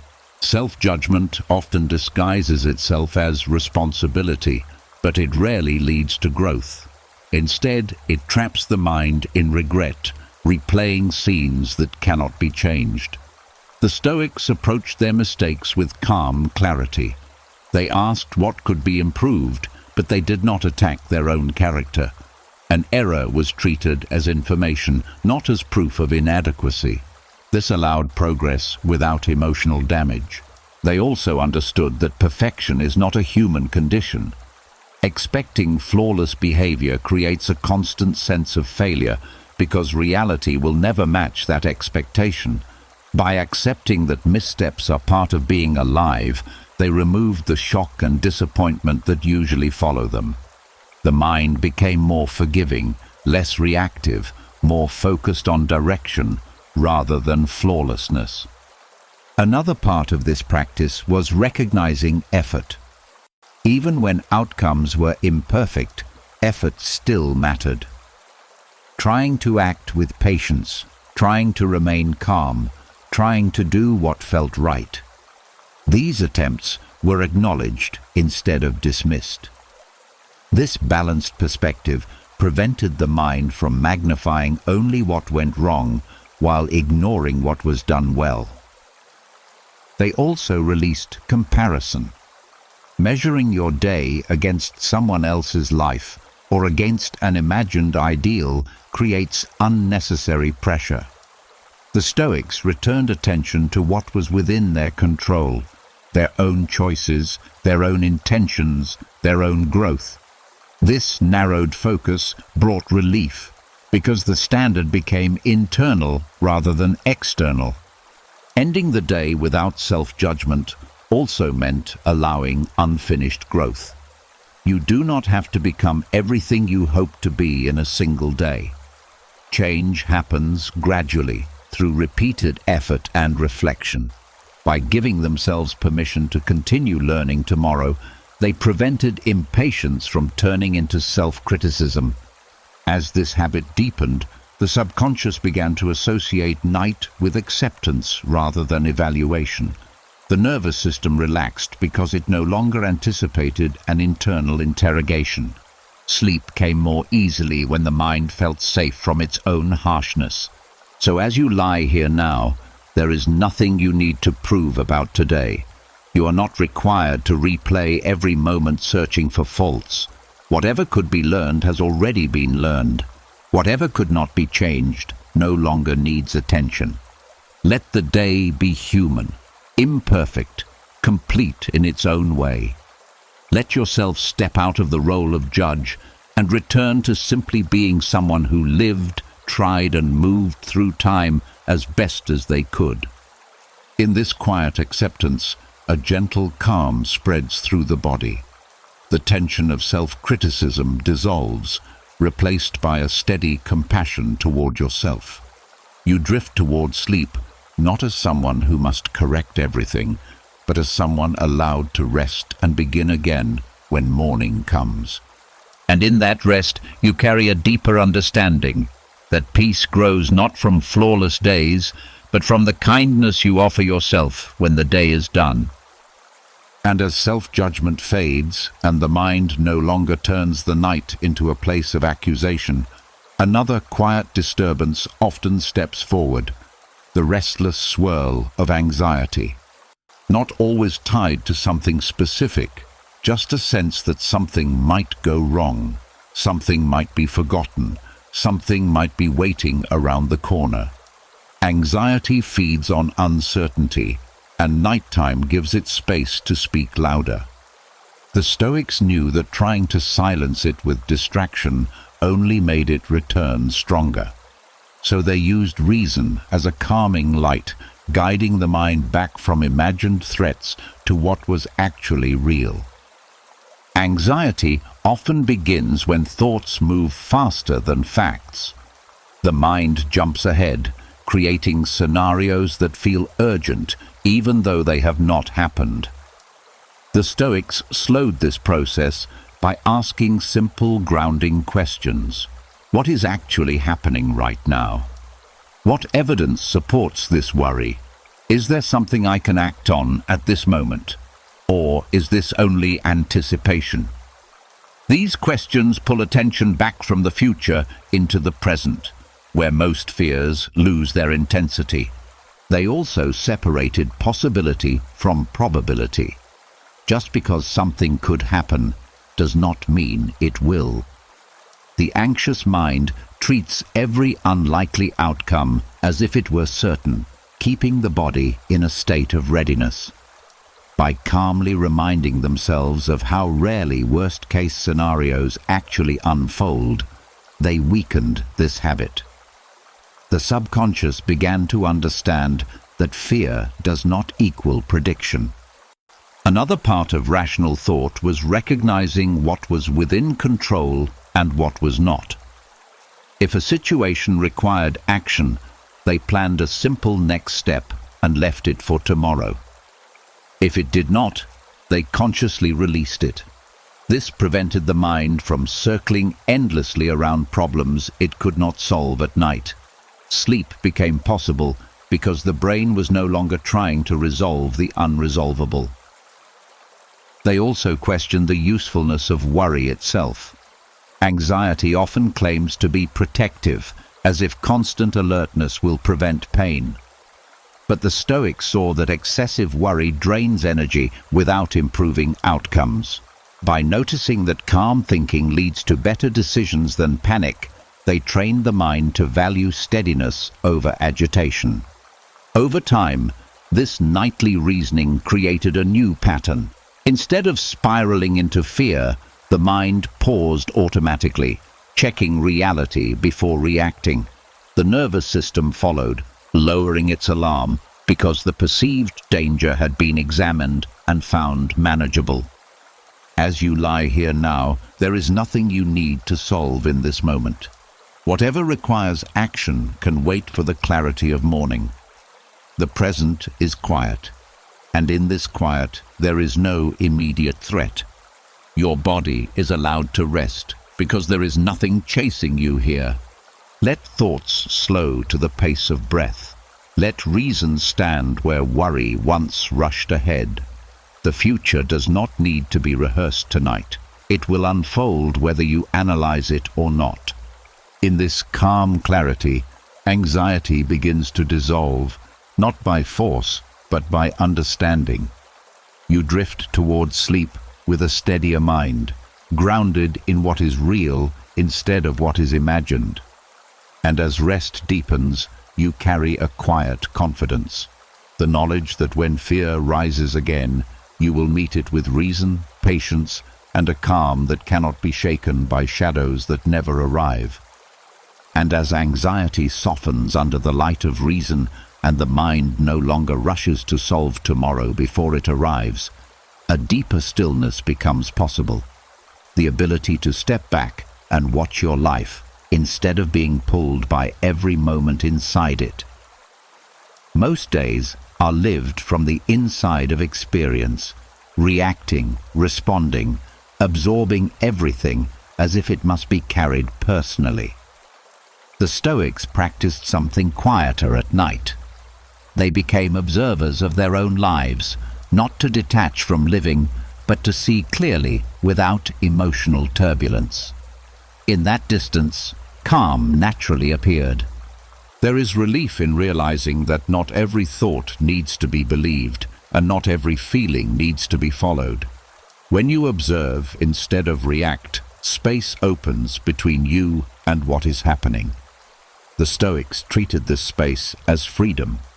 A difficult moment could be seen as a passing event rather than a permanent condition. A strong emotion could be watched as it rose and fell, like a wave that did not define the ocean beneath it. They would review the day as if watching a story unfold, noticing actions, words, and reactions with curiosity instead of judgment. This perspective removed the urgency that usually accompanies self-reflection. Instead of asking why something happened to them, they asked what they could learn from witnessing it. This shift turned experience into understanding rather than tension. Observing your life also dissolves the illusion that everything revolves around you. Situations that once felt personal begin to look like intersections of many forces. Other people's moods, circumstances, timing, misunderstandings. This broader view softens resentment and defensiveness. You realize that not everything was aimed at you, and not everything requires your emotional involvement. Another quiet benefit of observation is that it stabilizes identity. When you see thoughts and feelings as events passing through awareness, rather than as definitions of who you are, you stop being controlled by them. You can experience sadness without becoming sadness, anger without becoming anger. This distinction protects inner peace because your core remains untouched by temporary states. As this habit deepens, the nervous system begins to trust that it does not need to react to every signal. The body releases tension because the mind is no longer amplifying each sensation into urgency. Sleep comes more naturally when awareness shifts from involvement to observation. So, as you rest here now, you do not need to engage with the day that has passed or the one that will come. You can simply watch the quiet unfolding of breath, the gentle slowing of thought, the soft descent into stillness. Nothing requires interpretation. Nothing demands response. In this calm witnessing, something profound happens. You begin to feel the difference between the life you experience and the awareness that holds it. One moves and changes constantly. The other remains steady, quiet, present. And as you drift towards sleep, you carry that steadiness with you. The quiet understanding that you are not the turbulence of your days, but the calm observer behind it all. A place within you that does not struggle, does not cling, does not fear. A place that remains peaceful no matter what story unfolds, resting quietly as the night carries you into deeper and deeper rest. And as you learn to observe your life without being pulled into every rise and fall, another quiet adjustment begins to take shape, the willingness to stop expecting life to always be smooth. Much of frustration comes not from difficulty itself, but from the shock of encountering it. When ease becomes the standard, any obstacle feels like something has gone wrong. The Stoics prepared their minds differently. They trained themselves to expect effort, resistance, and unpredictability as natural parts of existence. In doing so, they removed the element of surprise that turns challenge into distress. There is a steadiness that appears when you stop negotiating with reality. Difficulty is no longer treated as an interruption to peace, but as part of the structure of life. The Stoics reminded themselves that every meaningful path includes strain. Relationships require patience. Growth requires discomfort. Progress requires persistence. By accepting this in advance, they reduced the emotional spike that normally accompanies hardship. This mindset also transformed how they interpreted obstacles. Instead of seeing them as barriers, they viewed them as training. A difficult conversation became practice in composure. A delay became practice in patience. A setback became practice in resilience. The brain began to associate challenge with development rather than danger. Over time, resistance lost its threatening tone and became something almost familiar. They also prepared themselves each night by acknowledging that tomorrow would not unfold exactly as planned. Plans were useful, but not sacred. When reality diverged from expectation, they adjusted rather than resisted. This flexibility protected calm because it allowed movement with events instead of against them. Another part of this training was recognizing that ease can sometimes weaken attention. When everything is comfortable, the mind drifts and discipline fades. Difficulty, on the other hand, sharpens awareness. It calls forward strengths that might otherwise remain dormant. By reframing challenge as something that reveals capability, they removed the urge to avoid it at all costs. As the subconscious absorbs this perspective, fear of hardship diminishes. The body no longer braces against the possibility of struggle because struggle is no longer seen as a threat to peace. Sleep becomes deeper because the mind is not trying to secure a painless future before allowing itself to rest. So, as you lie here now, there is no need to demand that life be easy for you to feel calm. Whatever comes tomorrow, you will meet it step by step, just as you have met every day before. Difficulty does not erase your strength. It gives it shape. In this quiet readiness, a grounded confidence settles in. You are no longer hoping for a smooth path to feel secure. You trust your ability to walk whatever path appears. And as you drift into sleep, that trust becomes the foundation of your calm, steady, resilient, unshaken by the knowledge that life will test you, and that you are already capable of meeting those tests with a composed and untroubled mind. And as you grow more comfortable with the reality that life will not always be easy, another source of hidden tension begins to surface. The arguments that continue long after the conversation has ended. Words you wish you had said differently. Points you feel were misunderstood. Silent debates replaying in your mind as if the outcome could still change. These unfinished arguments create a quiet agitation that prevents the mind from settling, keeping the body alert even in the stillness of night. The Stoics recognized that peace requires closure not only with events, but with the internal conflicts that follow them. So they practiced entering sleep with no battles still being fought inside. An argument held in the mind is different from one held in the world. In the world, it can resolve, shift, or dissolve with time. In the mind, it loops endlessly because there is no new information, only repetition. The Stoics saw that this repetition serves no purpose beyond exhausting the spirit.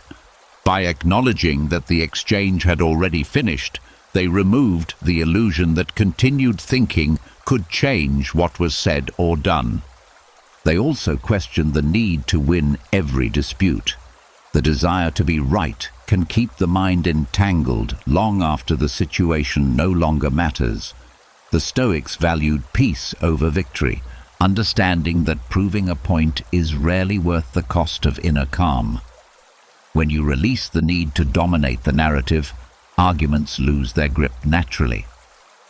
Another part of this habit was accepting that not everyone will understand you, and not every misunderstanding can be corrected. Some differences remain because people see the world through different experiences and expectations. Recognizing this prevented endless attempts to resolve what could not be resolved.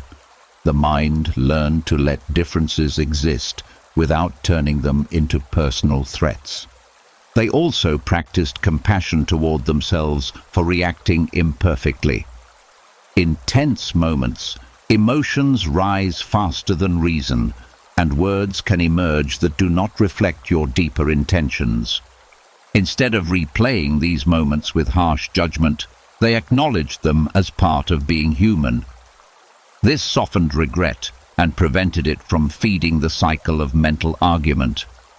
As the subconscious absorbs this discipline, it stops scanning for unresolved conflict before allowing rest. The nervous system releases its defensive posture because there is no opponent left to confront. Sleep becomes possible when the mind no longer feels obligated to keep rehearsing the past. So, as you lie here now, there is no conversation you need to continue, no explanation you must perfect, no rebuttal that will bring peace if only you think it through one more time. Everything that needed to be said has already moved into silence. Let the voices fade. Let the tension dissolve. Let the day's disagreements remain in the day where they belong. What matters now is the quiet space opening within you, free from conflict. In this calm, something deeply soothing appears. The sense that you do not have to carry every interaction forward. You are allowed to step out of the arena and return to yourself. And as you drift towards sleep, you carry nothing argumentative with you, only a quiet neutrality that protects your rest and prepares you to meet tomorrow with a clearer, lighter mind. And as the echoes of arguments finally fade, and the mind no longer feels the need to defend itself against conversations that are already over, another quiet craving sometimes remains: the need to be approved of. The subtle hope that others see you the right way, agree with your choices, validate your worth. This desire can follow you into the night, replaying moments where you felt judged or misunderstood, searching for reassurance that may never come. The Stoics saw how fragile peace becomes when it depends on the opinions of others. So they trained their minds to rest in something steadier, the understanding that approval is optional, not essential. There is a hidden exhaustion in constantly adjusting yourself to be accepted. It keeps the mind alert, scanning for signs of disapproval, interpreting neutral moments as criticism. The Stoics redirected attention inward, measuring themselves against their own principles rather than external praise. When your sense of worth comes from your character, it no longer fluctuates with other people's moods or expectations. They also reminded themselves how inconsistent approval can be. The same action that earns praise from one person may earn criticism from another. If you chase approval, You end up chasing contradictions, trying to satisfy standards that cannot all be met at once. Recognizing this freed them from the impossible task of pleasing everyone. Another part of this practice was accepting that misunderstanding is unavoidable. People see only fragments of your life, filtered through their own experiences and assumptions.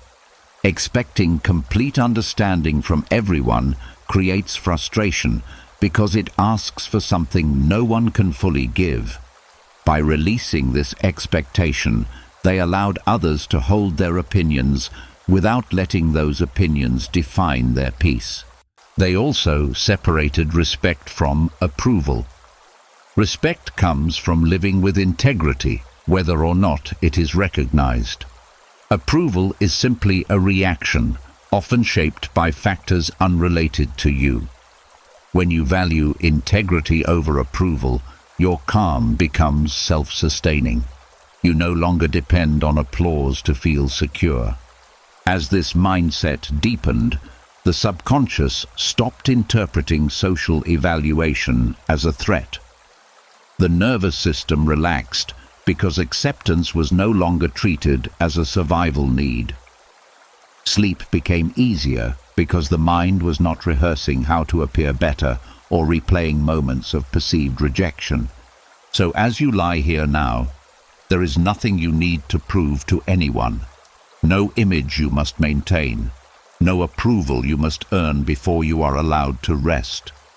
You are already enough without being validated by external voices.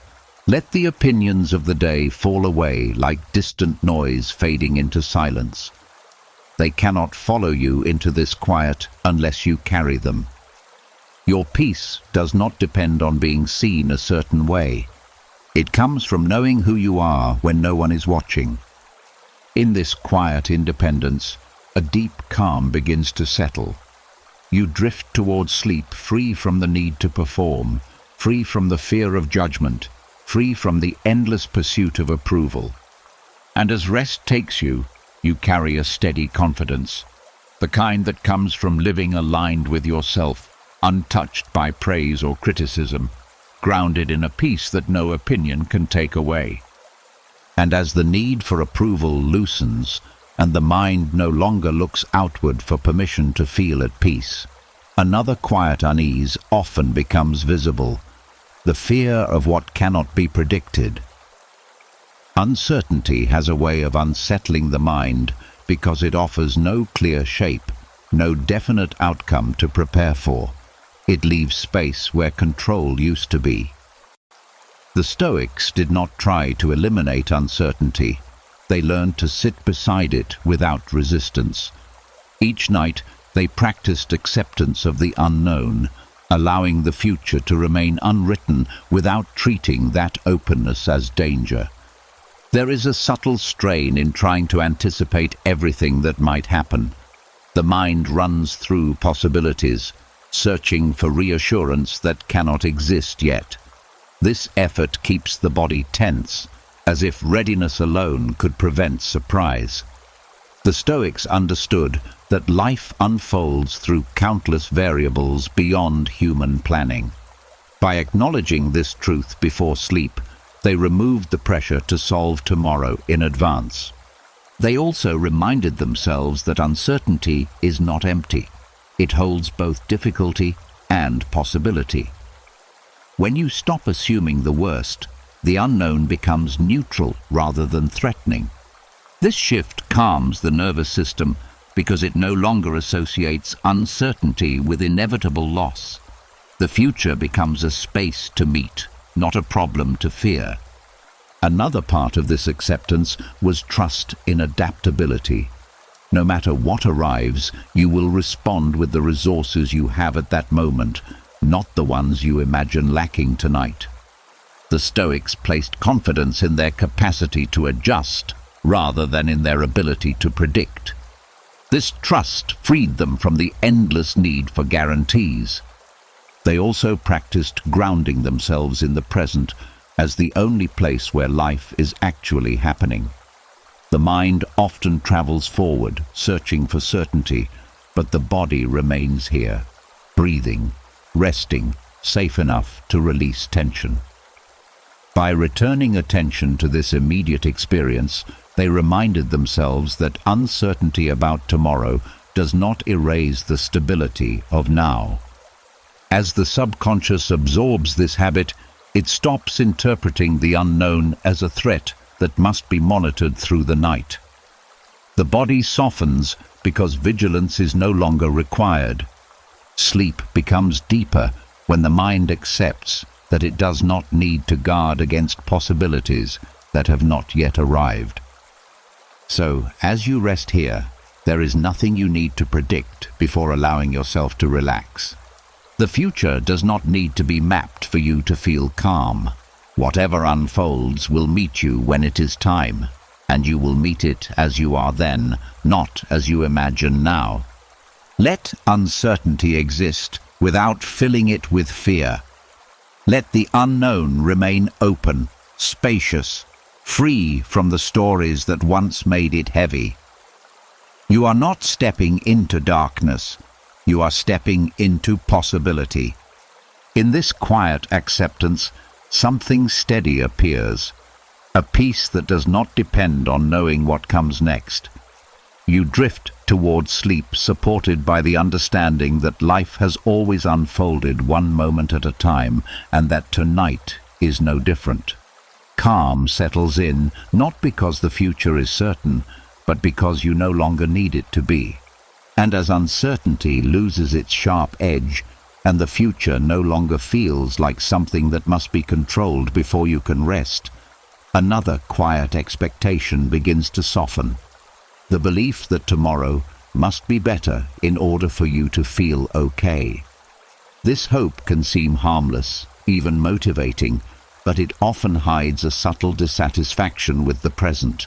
It tells the mind that peace is always one day away, waiting on improved circumstances. The Stoics saw how this keeps people suspended between what was and what might be, never fully at ease where they are. So they practiced welcoming tomorrow without demanding that it redeem today. There is a gentle freedom in allowing the next day to arrive as it is, not as a solution to everything unfinished. When you stop assigning tomorrow the task of fixing your life, you remove the pressure that turns hope into tension. The Stoics reminded themselves that each day carries its own mixture of ease and difficulty, and that expecting perfection only guarantees disappointment. By greeting the future with openness instead of requirement, they protected their calm from fragile expectations. They also recognized that contentment grows from acceptance, not from constant improvement. Progress is meaningful, but peace cannot depend on it. Some days will feel lighter, some heavier, and neither defines the whole of your life. When you stop measuring your well-being against imagined better days, you begin to notice that something steady has been present all along. Another part of this practice was gratitude for simple continuity. The fact that another day will come at all is not guaranteed. Seeing tomorrow as an opportunity rather than an obligation transforms anticipation into appreciation. Instead of needing the day to deliver specific outcomes, you become willing to meet whatever it brings with curiosity. They also release the habit of postponing peace, waiting for circumstances to improve before allowing yourself to feel calm creates endless delay. The Stoics chose to experience peace in advance, carrying it into the future rather than chasing it there. This made them less dependent on external success to feel whole. As the subconscious absorbs this perspective, the body relaxes its forward-leaning tension. There is no need to rush into sleep hoping to wake into a better reality. Rest becomes complete because the present moment is no longer treated as something to escape. So as you lie here now, there is nothing tomorrow must provide for you to feel at ease tonight.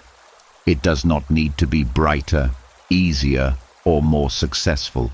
It only needs to arrive, and you will meet it as you always have, one breath, one step, one moment at a time. Let the future come without demands. Let it unfold without conditions. You are not waiting for a better life to begin. You are already inside the only life you have.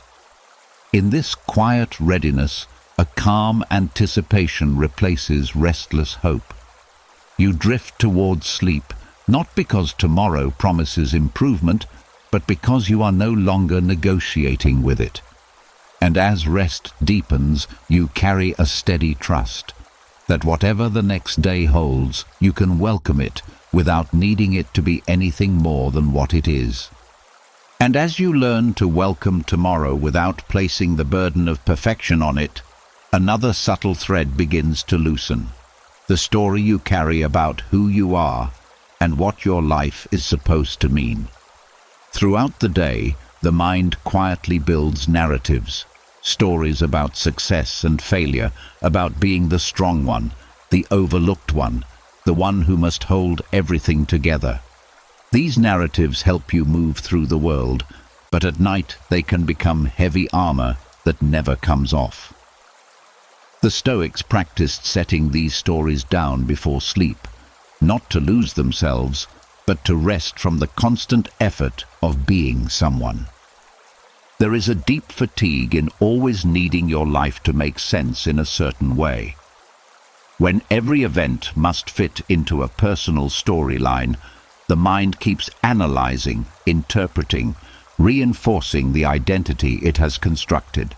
The Stoics understood that beneath these narratives is something quieter, a simple awareness that does not need a title, a role, or a history to exist. By returning to that awareness at night, they allowed themselves to rest as a human being rather than as a character in a story. They also recognized how narratives amplify emotion.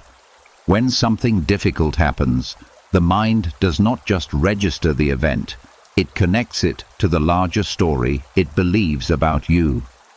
A mistake becomes proof of inadequacy. A rejection becomes confirmation of being unworthy. By loosening attachment to the narrative, they reduce the emotional weight attached to each moment. Events could be seen as isolated experiences rather than chapters in a painful tale. Another part of this detachment was accepting that identity is fluid. You are not permanently defined by what happened today, or by what you achieved, or by what you struggled with. When you stop clinging to a fixed self-image, you become free to change without resistance. The subconscious begins to understand that nothing needs to be defended while you sleep, because who you are is not under threat. They also practiced stepping outside the timeline of their life. Past and future belong to memory and imagination, but sleep happens in the present. By releasing the need to revisit the past or forecast the future, they allowed the mind to settle into the simple experience of being here. This presence quieted the endless storytelling that normally keeps thoughts active. As this habit deepens, the nervous system relaxes because it no longer feels responsible for maintaining a consistent identity through the night. There is no role to perform, no reputation to protect, no version of yourself to uphold until morning. What remains is a quiet neutrality that invites rest. So as you lie here now, you do not need to carry the story of who you were today or who you think you must be tomorrow. You can set down the expectations, the labels, the explanations. None of them are required for this moment. Let the narrative fade like a book gently closing. Let the character you played step off the stage. What remains is simple presence, untouched by plot or meaning. In this quiet detachment, a profound calm unfolds. You drift towards sleep, not as a collection of roles and memories, but as awareness itself, steady, open, at peace. And in that peace, the mind finally rests, free from the stories it no longer needs to tell. And as the stories about who you are begin to loosen, and the mind no longer feels compelled to hold itself together through constant narration, one final habit reveals itself. The instinct to wrestle with every thought that appears. The urge to correct it, silence it, follow it, or push it away. Yet the more you struggle with thoughts, the more persistent they become, like echoes growing louder in an empty room. The Stoics understood that peace does not come from controlling the mind by force, but from allowing it to settle on its own. So they practiced a gentler art, letting thoughts pass without resistance. There is a quiet difference between noticing a thought and engaging with it. Most thoughts arise automatically, shaped by memory, habit, and emotion. They are not deliberate decisions, yet they often pull you into reaction as if they were commands. The Stoics trained themselves to see thoughts as appearances rather than instructions. Just because something enters the mind does not mean it must be followed. They compared thoughts to passing travelers on a road. Some stop briefly, some linger, some move quickly through. But none of them are the road itself.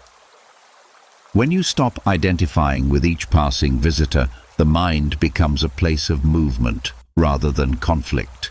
This perspective removes the urgency that normally keeps thoughts alive. Another part of this practice was refusing to label thoughts as good or bad the moment they appeared. Judgment gives them weight. Resistance gives them energy. By meeting them with neutrality, they were allowed to fade naturally, like ripples smoothing out on water once the disturbance ends. The subconscious learned that calm does not require mental perfection, only non-interference. They also understood that fighting thoughts signals danger to the nervous system, keeping the body alert. Allowing them to pass signals safety, encouraging relaxation. Over time, the brain begins to reduce the intensity and frequency of intrusive thinking because it is no longer being reinforced by emotional reaction. There is also relief in realizing that you are not responsible for every thought your mind produces.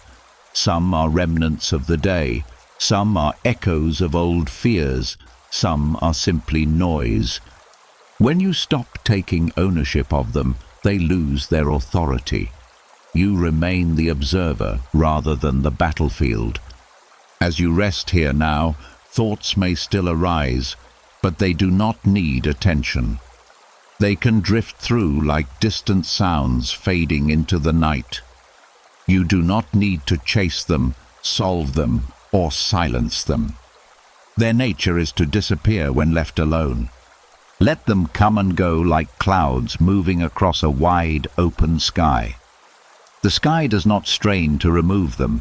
It remains vast and unchanged beneath their passing. In this quiet allowance, something deeply calming unfolds. The mind stops exhausting itself, the body follows, and sleep approaches without effort. You drift toward rest, not by forcing silence, but by allowing silence to return on its own.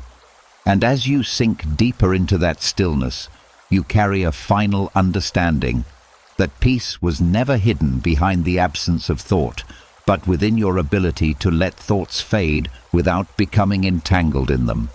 A calm so gentle and natural that it remains even as everything else passes quietly away.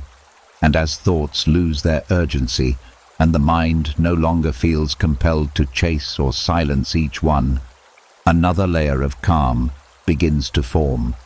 The quiet ability to remain steady when emotions arise.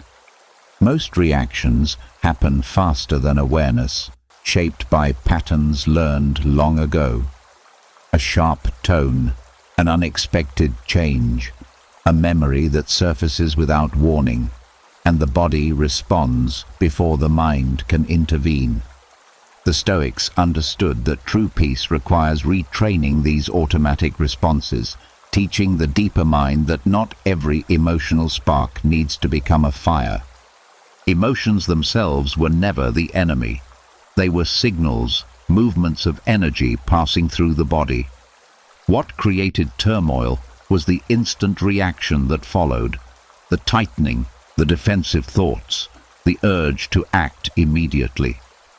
By practicing calm observation each night, the Stoics weakened the chain between feeling and reaction. The subconscious learned that it could allow emotion to exist without escalating it.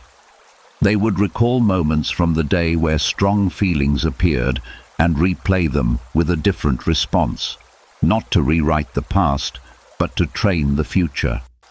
In this quiet rehearsal, they imagined meeting the same situation with steadiness, listening instead of interrupting, pausing instead of reacting, breathing instead of tightening.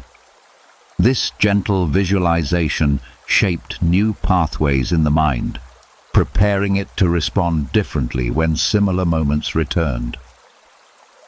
Another part of this conditioning was recognizing the physical nature of emotion. A racing heartbeat, shallow breath, tension in the chest. These sensations often precede conscious awareness. By learning to notice these signs early, they could calm the body before the emotion intensified. Slow breathing, relaxed muscles, softened posture signaled safety to the nervous system, preventing escalation. They also practiced acceptance of discomfort. Resisting an emotion often prolongs it, while allowing it to pass shortens its life. The Stoics treated emotions as temporary weather, not permanent climate. Anger would rise and fall, sadness would move through, anxiety would dissolve once it was no longer fought. This perspective reduced fear of feeling, making reactions less automatic. Over time, the subconscious stopped interpreting emotional surges as threats that required immediate action. The pause between feeling and response widened, creating space for reason to guide behavior. Situations that once triggered instant reaction began to feel manageable, even calm. So, as you lie here now, there is nothing you need to control about what you feel. Emotions can come and go without disturbing the quiet beneath them. You are not required to react, explain, or resolve them tonight. They are simply movements passing through a steady presence. Let the body soften. Let the breath slow. Let every sensation be exactly as it is without needing to change. In this stillness, the deeper mind is learning that calm is safe, that reaction is optional, that peace does not depend on suppressing what arises. And as sleep draws closer, you drift into it carrying a new pattern, one where emotions no longer command your actions, where steadiness replaces impulse, where calm becomes the natural state you return to again and again. A quiet strength forming beneath awareness, shaping tomorrow's responses while you rest. And as emotional reactions begin to slow, and the mind no longer feels compelled to answer every feeling with immediate action, another hidden force quietly reveals itself. The illusion that everything is urgent. The sense that something must be solved now, decided now, understood now.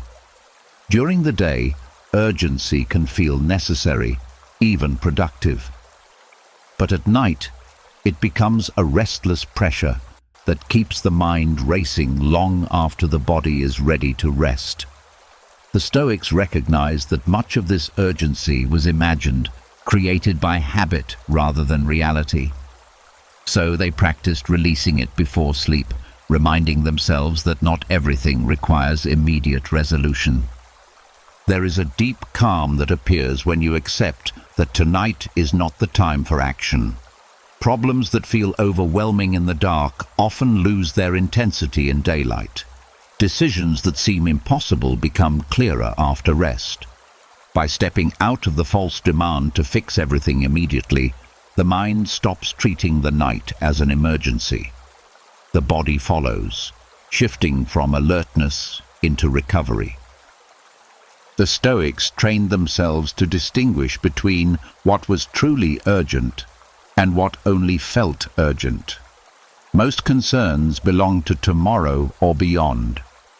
Bills, conversations, plans, uncertainties.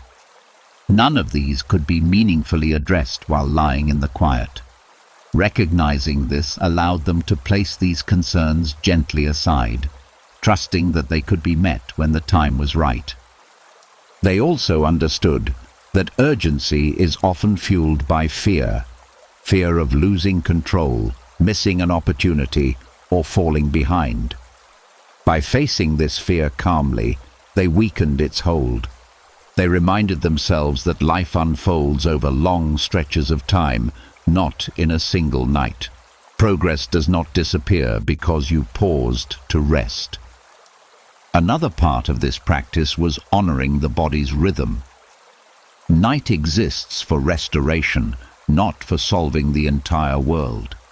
When you resist this rhythm, exhaustion accumulates, making tomorrow harder rather than easier. Accepting rest as a necessary part of effectiveness removed the guilt that often accompanies slowing down. As the subconscious absorbs this lesson, it stops sounding alarms for situations that are not immediate threats. The nervous system relaxes because it no longer believes action is required right now. Sleep becomes deeper when the mind is not preparing for battles that are hours or days away. So, as you lie here now, there is nothing that must be handled in this moment. Whatever calls for your attention can wait for the clarity of morning. The night is not asking you to perform, decide, or fix. It is inviting you to release. Let the sense of urgency dissolve like tension leaving the body. Let unfinished matters rest where they are. You are not falling behind by resting. You are restoring the strength needed to move forward. In this quiet permission to pause, a profound calm settles in. You drift toward sleep free from the pressure to act, free from the illusion that everything depends on this moment. And as rest deepens, you carry a steady understanding that life does not require constant urgency to continue, and that sometimes the most powerful thing you can do is nothing at all, allowing the night to hold you while tomorrow waits patiently for your return. And as the illusion of urgency dissolves and the mind no longer feels pressed to solve life before dawn, another deeper fear often remains: the need for guarantees before allowing yourself to relax. The quiet demand to know that things will work out, that nothing will go wrong, that tomorrow will be manageable. Without that certainty, the mind hesitates, staying alert, as if calm would be irresponsible. The Stoics saw that waiting for guarantees is a trap because life rarely offers them. So they trained themselves to feel safe, even in uncertainty, grounding their peace not in promises, but in inner stability. There is a subtle tension in believing that safety depends on certainty. It keeps the mind scanning for reassurance, interpreting every unknown as a potential threat.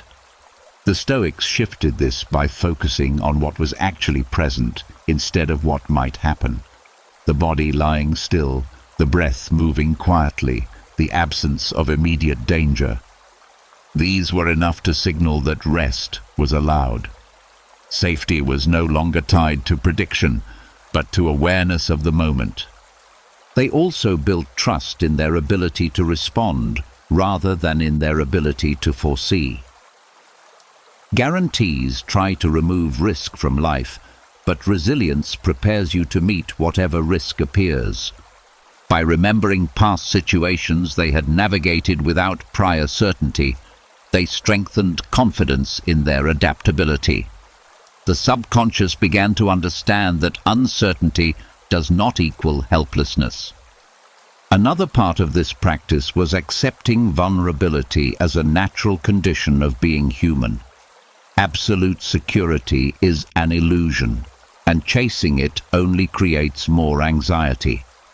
When you stop demanding complete protection from life, you discover that calm can exist alongside openness. You are not fragile simply because outcomes are unknown. They also learn to distinguish between imagined danger and actual threat. The mind often reacts to possibilities as if they were events, triggering tension with no real cause. By grounding themselves in what was physically happening rather than in mental projections, they reduced unnecessary alarm. The nervous system followed, releasing its constant readiness. As this habit deepens, the brain begins to associate uncertainty with normalcy instead of danger. Sleep becomes easier because the mind is no longer waiting for reassurance that may never arrive. You do not need guarantees to rest. You need trust in your own steadiness. So, as you lie here now, there is nothing you must know before allowing yourself to relax. Tomorrow does not need to be certain for tonight to be peaceful. The unknown can remain open without closing your sense of safety. Let the need for guarantees soften. Let the future exist without being secured. You are safe enough in this moment, and that is all that is required for rest. In this quiet trust, a deeper calm settles through the body. You drift toward sleep, not because life has promised you ease, but because you no longer require that promise. And as rest carries you inward, you hold a steady understanding that true safety is not the absence of uncertainty, but the presence of a mind that can remain peaceful even when nothing is guaranteed. And as the mind learns to feel safe without guarantees, and no longer waits for certainty before allowing itself to rest, something quieter begins to emerge. The recognition that courage does not always appear in loud moments of action. Often, the deepest courage is silent. It is the willingness to sit with your thoughts without distraction, to face the truth of your inner world without turning away, to remain present when there is nothing to hide behind. The Stoics treated the night as a training ground for this quiet bravery, rehearsing courage not through struggle, but through stillness. There is a subtle discomfort in being alone with yourself. During the day, noise and activity protect you from having to look inward for too long. At night, that protection fades. The Stoics did not rush to fill the silence. They entered it deliberately, allowing whatever surfaced to be seen without panic.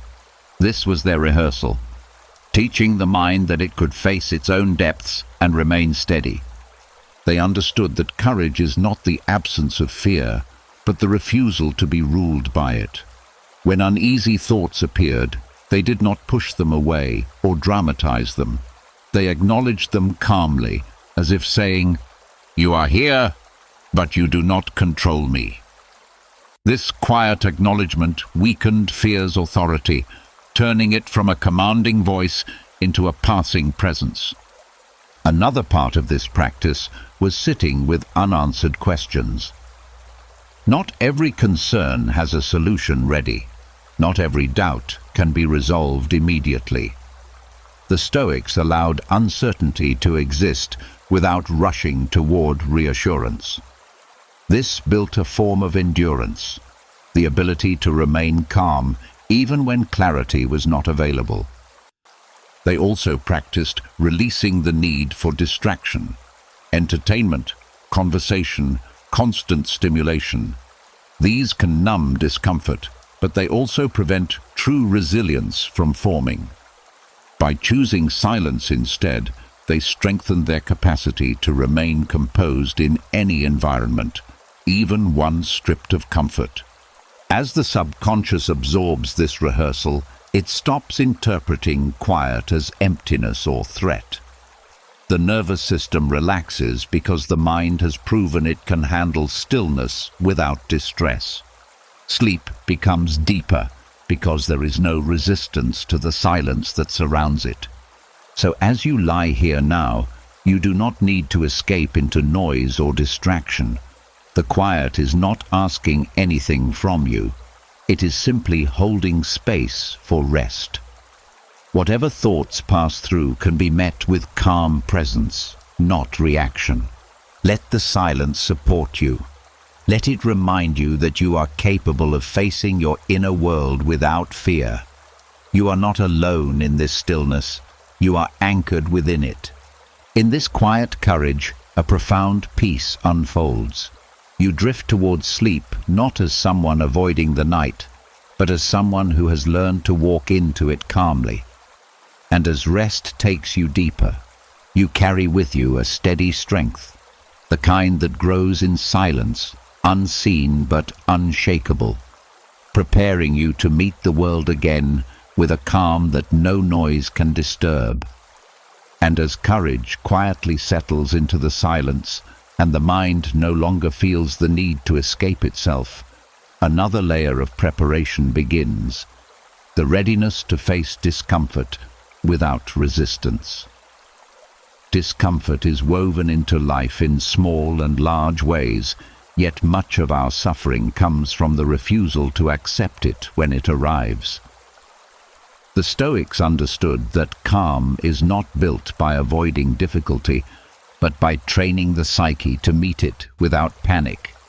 Each night became a gentle rehearsal, a way of teaching the deeper mind that unease can be endured without losing stability. There is a natural impulse to tense up at the first sign of discomfort. The body tightens, the mind searches for escape, and the moment feels larger than it is. The Stoics practiced doing the opposite. When something felt unpleasant, they softened instead of bracing. This sent a quiet signal to the nervous system that the situation was not life-threatening. Over time, the body learned that discomfort could exist without triggering alarm. They also reflected on how often discomfort passes on its own when it is not fought. A restless thought fades, an uneasy feeling dissolves, a physical tension releases. By observing this pattern repeatedly, they built trust in the temporary nature of unpleasant states. The subconscious began to understand that endurance does not mean suffering forever. It means allowing change to happen without interference. Another part of this preparation was distinguishing between pain and the story about pain. Sensation itself is often neutral, but the interpretation makes it overwhelming. When you remove the dramatic narrative, discomfort shrinks back to its actual size. The Stoics trained themselves to experience sensation directly, without adding layers of fear or frustration. They also practiced patience with themselves when calm did not come immediately. The goal was not to eliminate discomfort, but to remain steady within it. This patience created resilience, because it removed the expectation that life should always feel easy.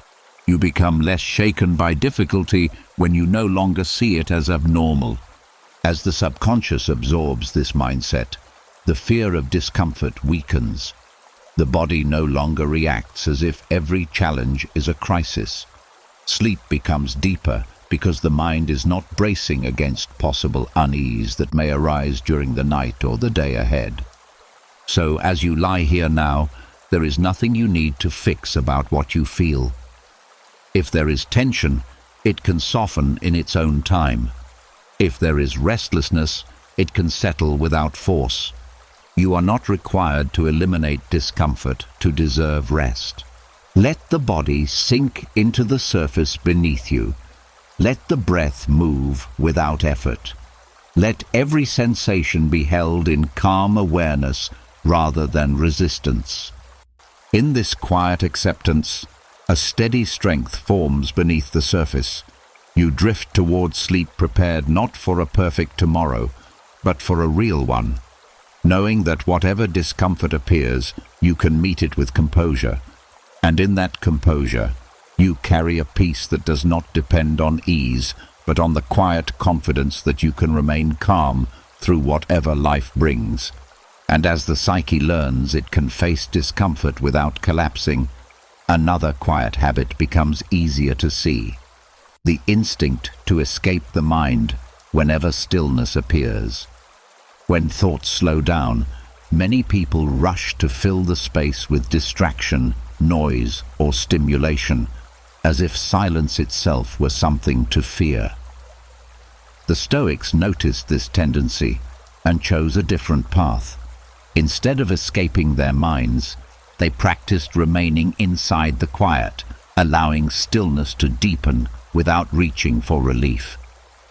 In that stillness, they discovered a form of rest far more powerful than any distraction could provide. There is a subtle anxiety that drives mental escape. It whispers that if you stop thinking, stop planning, stop consuming, something important will be missed. So the mind keeps moving, even when movement is no longer useful. The Stoics understood that constant activity prevents true recovery. Just as the body needs sleep to repair itself, the mind needs periods of stillness where no effort is required. They practiced letting thoughts settle naturally, like sediment falling to the bottom of clear water when it is no longer stirred. This settling cannot be forced. It happens when you stop interfering. By refusing the urge to reach for stimulation, they allowed clarity to return on its own. The subconscious learned that calm does not come from doing more, but from allowing less. Another part of this practice was becoming comfortable with the simplicity of being. Without tasks to complete or problems to solve, identity can feel uncertain. The Stoics returned to the basic experience of existence: breath moving, body resting, awareness present. This grounded them in something steady that did not depend on activity. They also noticed that escape often postpones what needs to be faced.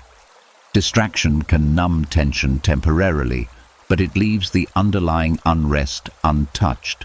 Stillness, on the other hand, brings hidden tension into awareness where it can dissolve. By remaining present, they allowed unresolved thoughts to lose intensity without being chased or suppressed. As this habit deepened, the nervous system began to associate quiet with safety instead of emptiness. The body softened more quickly, the breath slowed naturally, sleep approached without struggle. The mind no longer feared the absence of stimulation because it had learned that nothing essential was missing there. So as you lie here now, there is nowhere you need to escape to.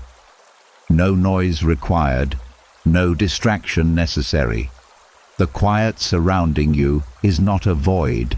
It is a space where the mind can finally rest. Let thoughts slow without pushing them away. Let awareness widen without searching for something to fill it. You are allowed to simply be here, without purpose, without urgency, without effort. In this gentle stillness, a deep calm unfolds.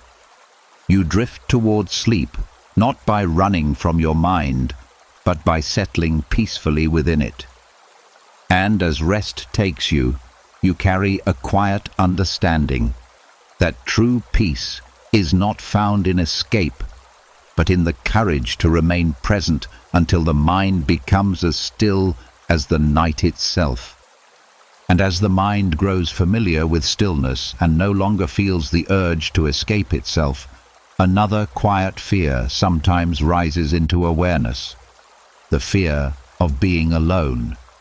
Not just physically alone, but emotionally and mentally, without distraction, without voices, without the reassurance of constant connection. For many people, solitude feels like exposure, as if something essential is missing when no one else is present. The Stoics saw this fear as a misunderstanding. They practice transforming solitude from something threatening into something restorative, teaching the mind that being alone does not mean being abandoned. There is a deep difference between loneliness and aloneness. Loneliness feels like absence, like something has been taken away.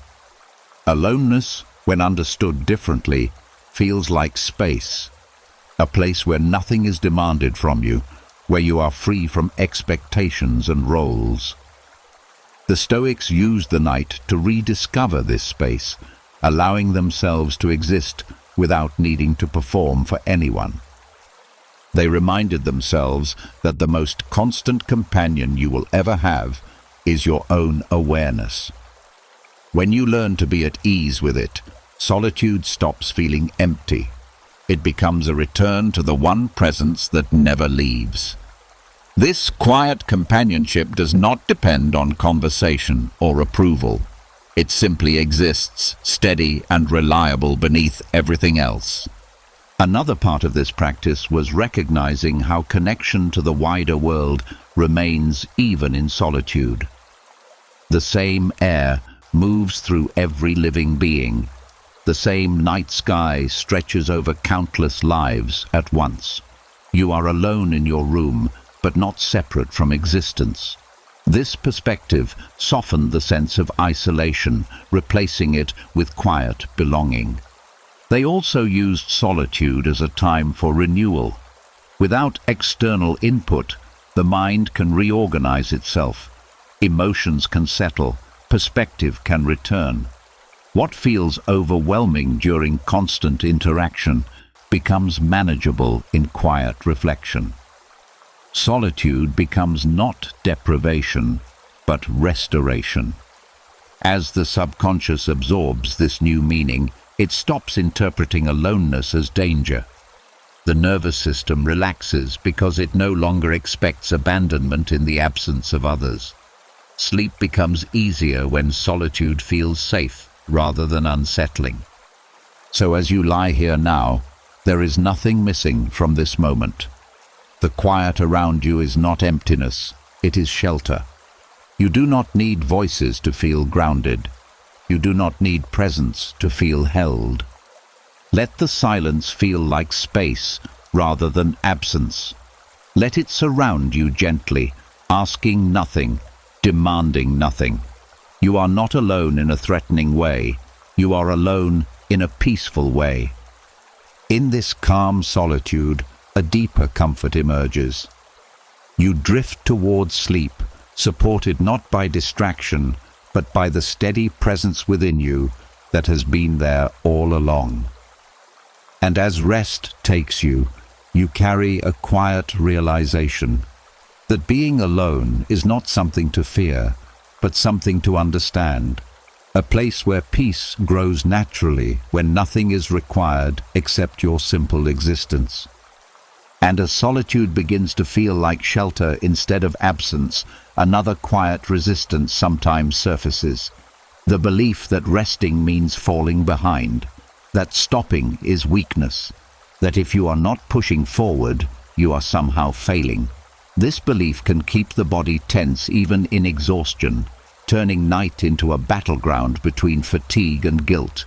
The Stoics recognized how destructive this was, so they trained the mind to see rest not as avoidance, but as preparation, a necessary rhythm that allows strength to return. There is a deep conditioning in many people to equate worth with constant effort. The mind measures value by productivity, forgetting that even the most resilient systems require recovery. The Stoics observed nature closely. Day gives way to night, seasons shift, growth alternates with stillness. Nothing in the natural world sustains endless activity. By aligning themselves with this rhythm, they removed the shame that often surrounds rest. They reminded themselves that exhaustion does not produce wisdom or clarity. A tired mind makes impulsive decisions, exaggerates problems, and loses perspective. Rest restores the ability to see clearly. It is not a retreat from responsibility, but a way of returning to it with steadiness rather than strain. Another part of this practice was recognizing that rest protects what matters most: relationships, health, judgment, patience. All of these deteriorate when fatigue accumulates. By honoring rest, they preserved their capacity to act well when action was needed. This transformed rest from something passive into something purposeful. They also practiced releasing the inner voice that demanded constant output. This voice often echoes expectations absorbed over years, not truths that serve you now. By gently questioning it, they weakened its authority. The subconscious learned that stillness does not erase value, and that presence alone is enough for this moment. As this understanding deepened, the nervous system stopped interpreting rest as danger. Muscles released their guarded tension, breath slowed naturally, sleep approached without resistance. The body finally felt permitted to recover instead of forced to endure. So, as you lie here now, there is nothing you need to prove by staying awake or by keeping your mind active. Rest is not something you earn after exhaustion. It is something you allow because you are human. Let the guilt dissolve. Let the pressure to do more fade into the background. You are not losing ground by pausing. You are regaining the strength that movement requires. In this quiet permission, a gentle calm settles through your entire being. You drift towards sleep not as someone escaping effort, but as someone honoring the balance that life itself follows. And as rest carries you deeper, you hold a steady understanding that recovery is part of discipline, that stillness is part of strength, and that peace grows naturally when the mind no longer confuses rest with weakness.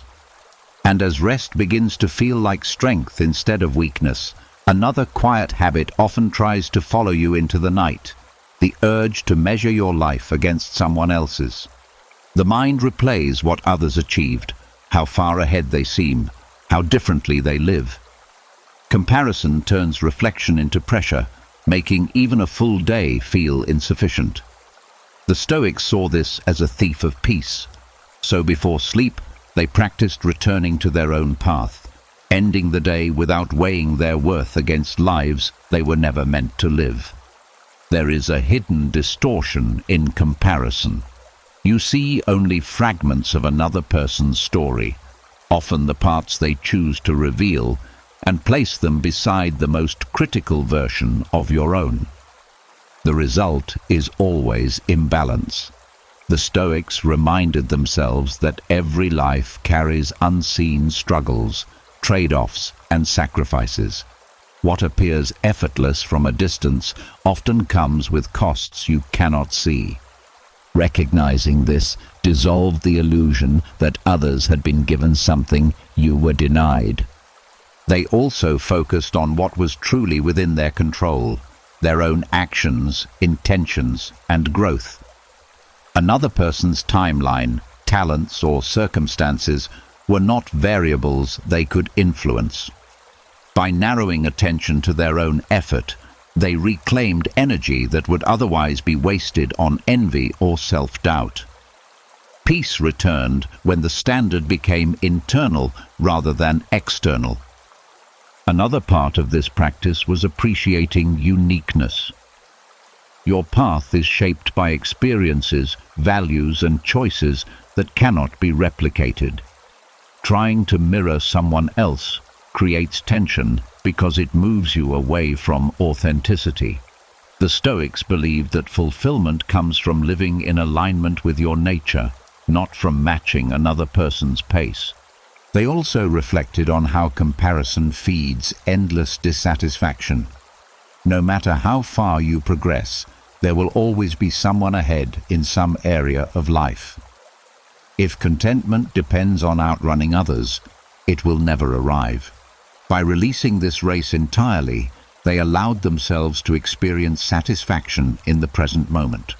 As the subconscious absorbs this habit, It stops scanning for social benchmarks before allowing rest. The nervous system relaxes because it no longer feels pressured to compete, even in silence. Sleep becomes deeper when the mind is not rehearsing inadequacy. So as you lie here now, there is no scoreboard you need to check, no ranking you must calculate. Today did not need to match anyone else's to be meaningful. It only needed to be yours. Let the images of other lives fade into the distance.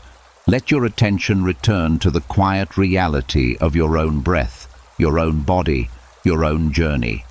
Nothing else is required in this moment. In this quiet independence, a gentle confidence settles in. You drift towards sleep free from the weight of comparison, grounded in the understanding that your path unfolds in its own time. And as rest deepens, you carry a calm certainty that peace grows when you stop measuring your life against others and begin living it fully as your own. And as comparison fades and the mind returns to its own path, another quiet pressure often remains. The need for everything to be flawless before you allow yourself to rest. The feeling that you should have handled things better, said things more wisely, achieved more, avoided every mistake. Perfection becomes an invisible standard that keeps the mind awake, searching for what could have been different. The Stoics understood that this pursuit quietly drains peace. So each night they trained the subconscious to accept imperfection as part of being human, not as evidence of failure. There is a deep tension in believing that calm must be earned through perfection. It turns every day into an unfinished task because nothing ever meets that impossible measure. The Stoics chose a gentler truth, that effort matters more than flawlessness, and that growth happens through missteps as much as through successes. When you accept this, the day can end without the sense that something essential was missing. They also reminded themselves that mistakes are temporary events, not permanent definitions.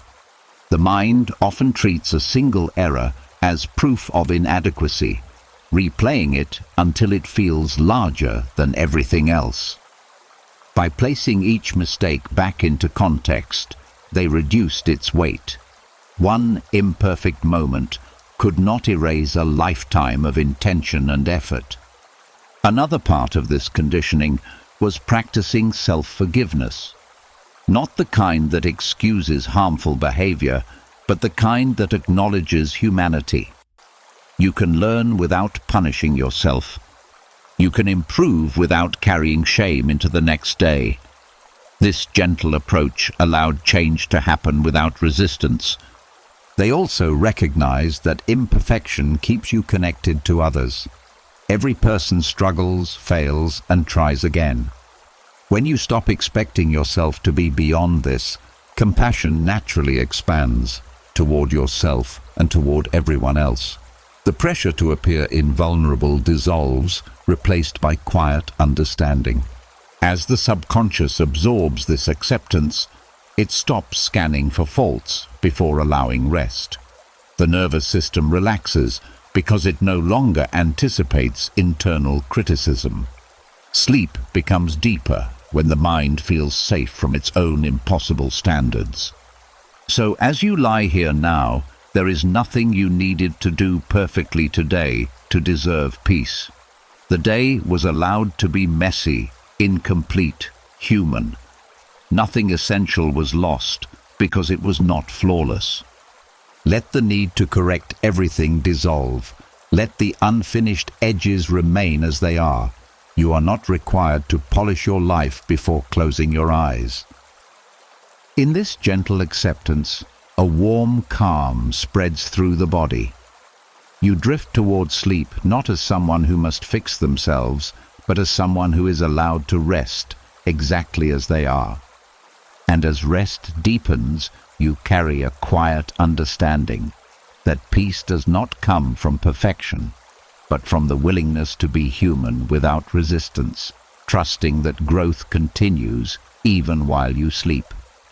And as imperfection becomes something you can accept rather than fight, another quiet longing sometimes remains, the need to be fully understood.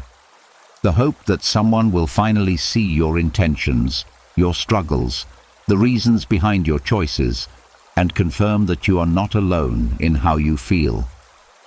When that understanding does not come, the mind keeps explaining itself long after the conversation has ended, searching for clarity that may never arrive. The Stoics recognized how heavy this need can become, so before sleep, they practiced releasing it, allowing themselves to exist without requiring anyone else to grasp their inner world completely. There is a subtle exhaustion in constantly trying to translate yourself into something others will accept. It keeps the mind alert, replaying interactions, refining explanations, wondering how you could have been clearer. The Stoics reminded themselves that no person can fully step inside another's experience. Everyone sees through their own memories, fears, and expectations. Expecting perfect understanding from others creates frustration because it asks for something beyond human capacity. They also shifted their focus from being understood to living truthfully. When your actions align with your values, external interpretation matters less. You no longer need agreement to feel grounded. Your peace comes from knowing your intentions, not from having them validated. This quiet self-trust replaces the restless search for recognition. Another part of this practice was accepting that misunderstanding is not always rejection. Sometimes people simply lack the perspective to see what you see. Sometimes they are absorbed in their own struggles. By viewing misunderstanding as limitation rather than hostility, they softened the emotional impact. Resentment faded because the situation no longer felt personal. They also practiced expressing what needed to be said and then releasing it. Once you have spoken honestly, the outcome belongs to the other person. Carrying the conversation forward in your mind only prolongs tension. Letting it rest allowed them to step out of the endless cycle of explanation and defense.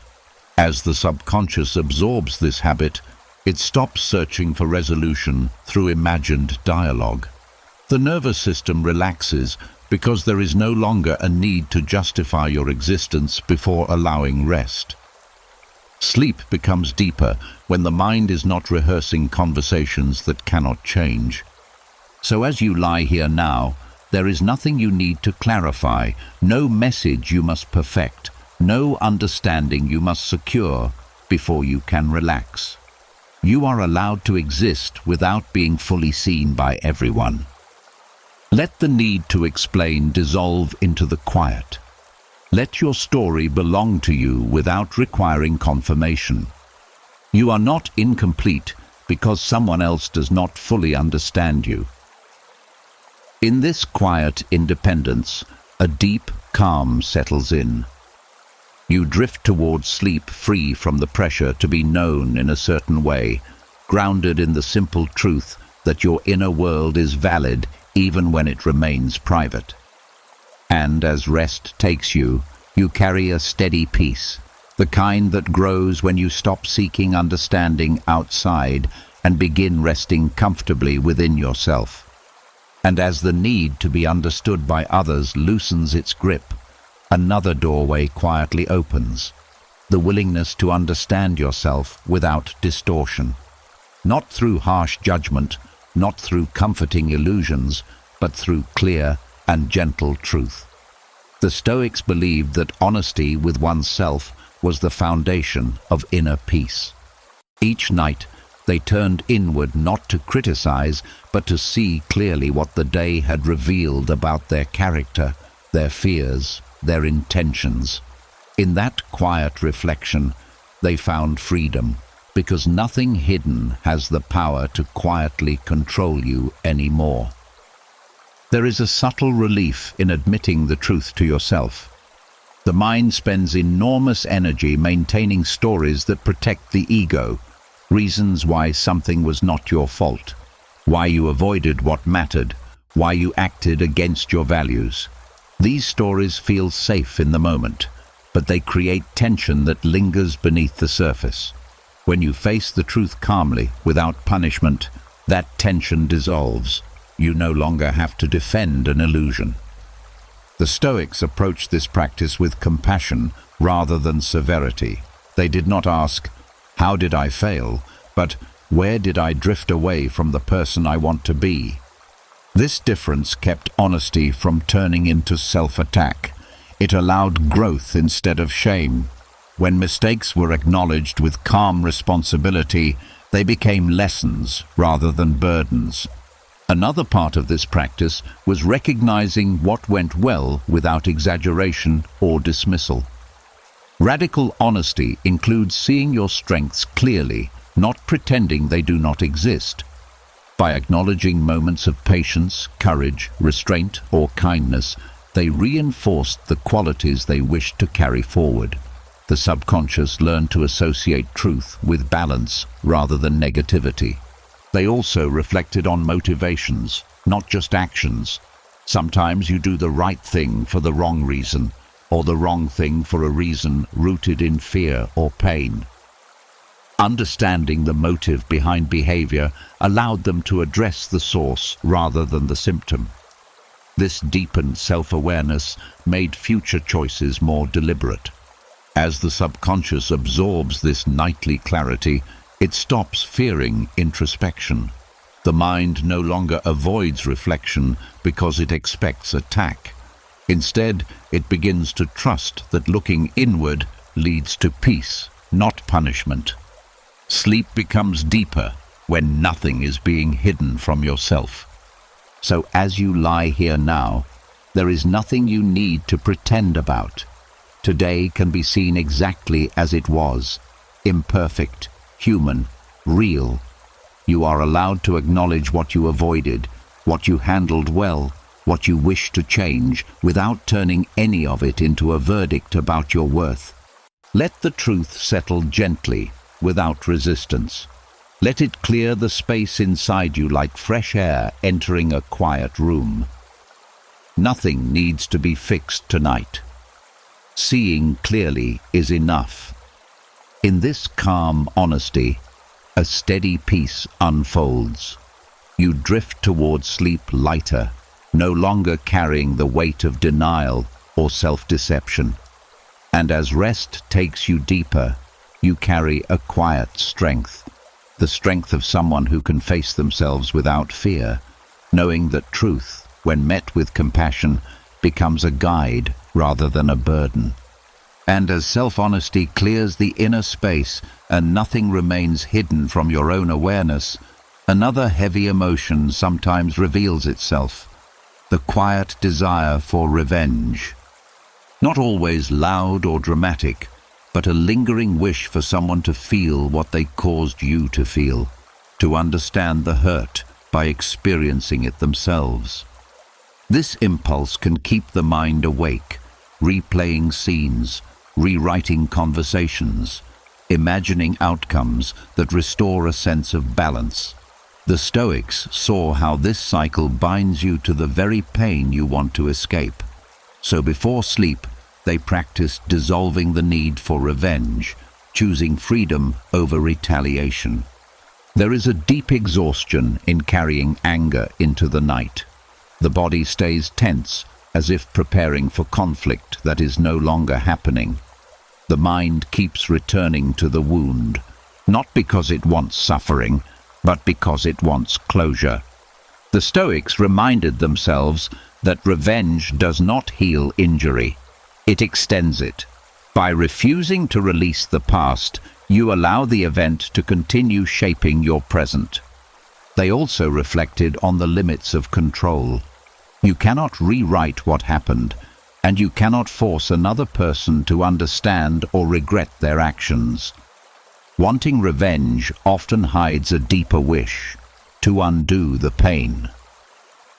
When this becomes clear, the mind can begin to shift toward acceptance rather than resistance.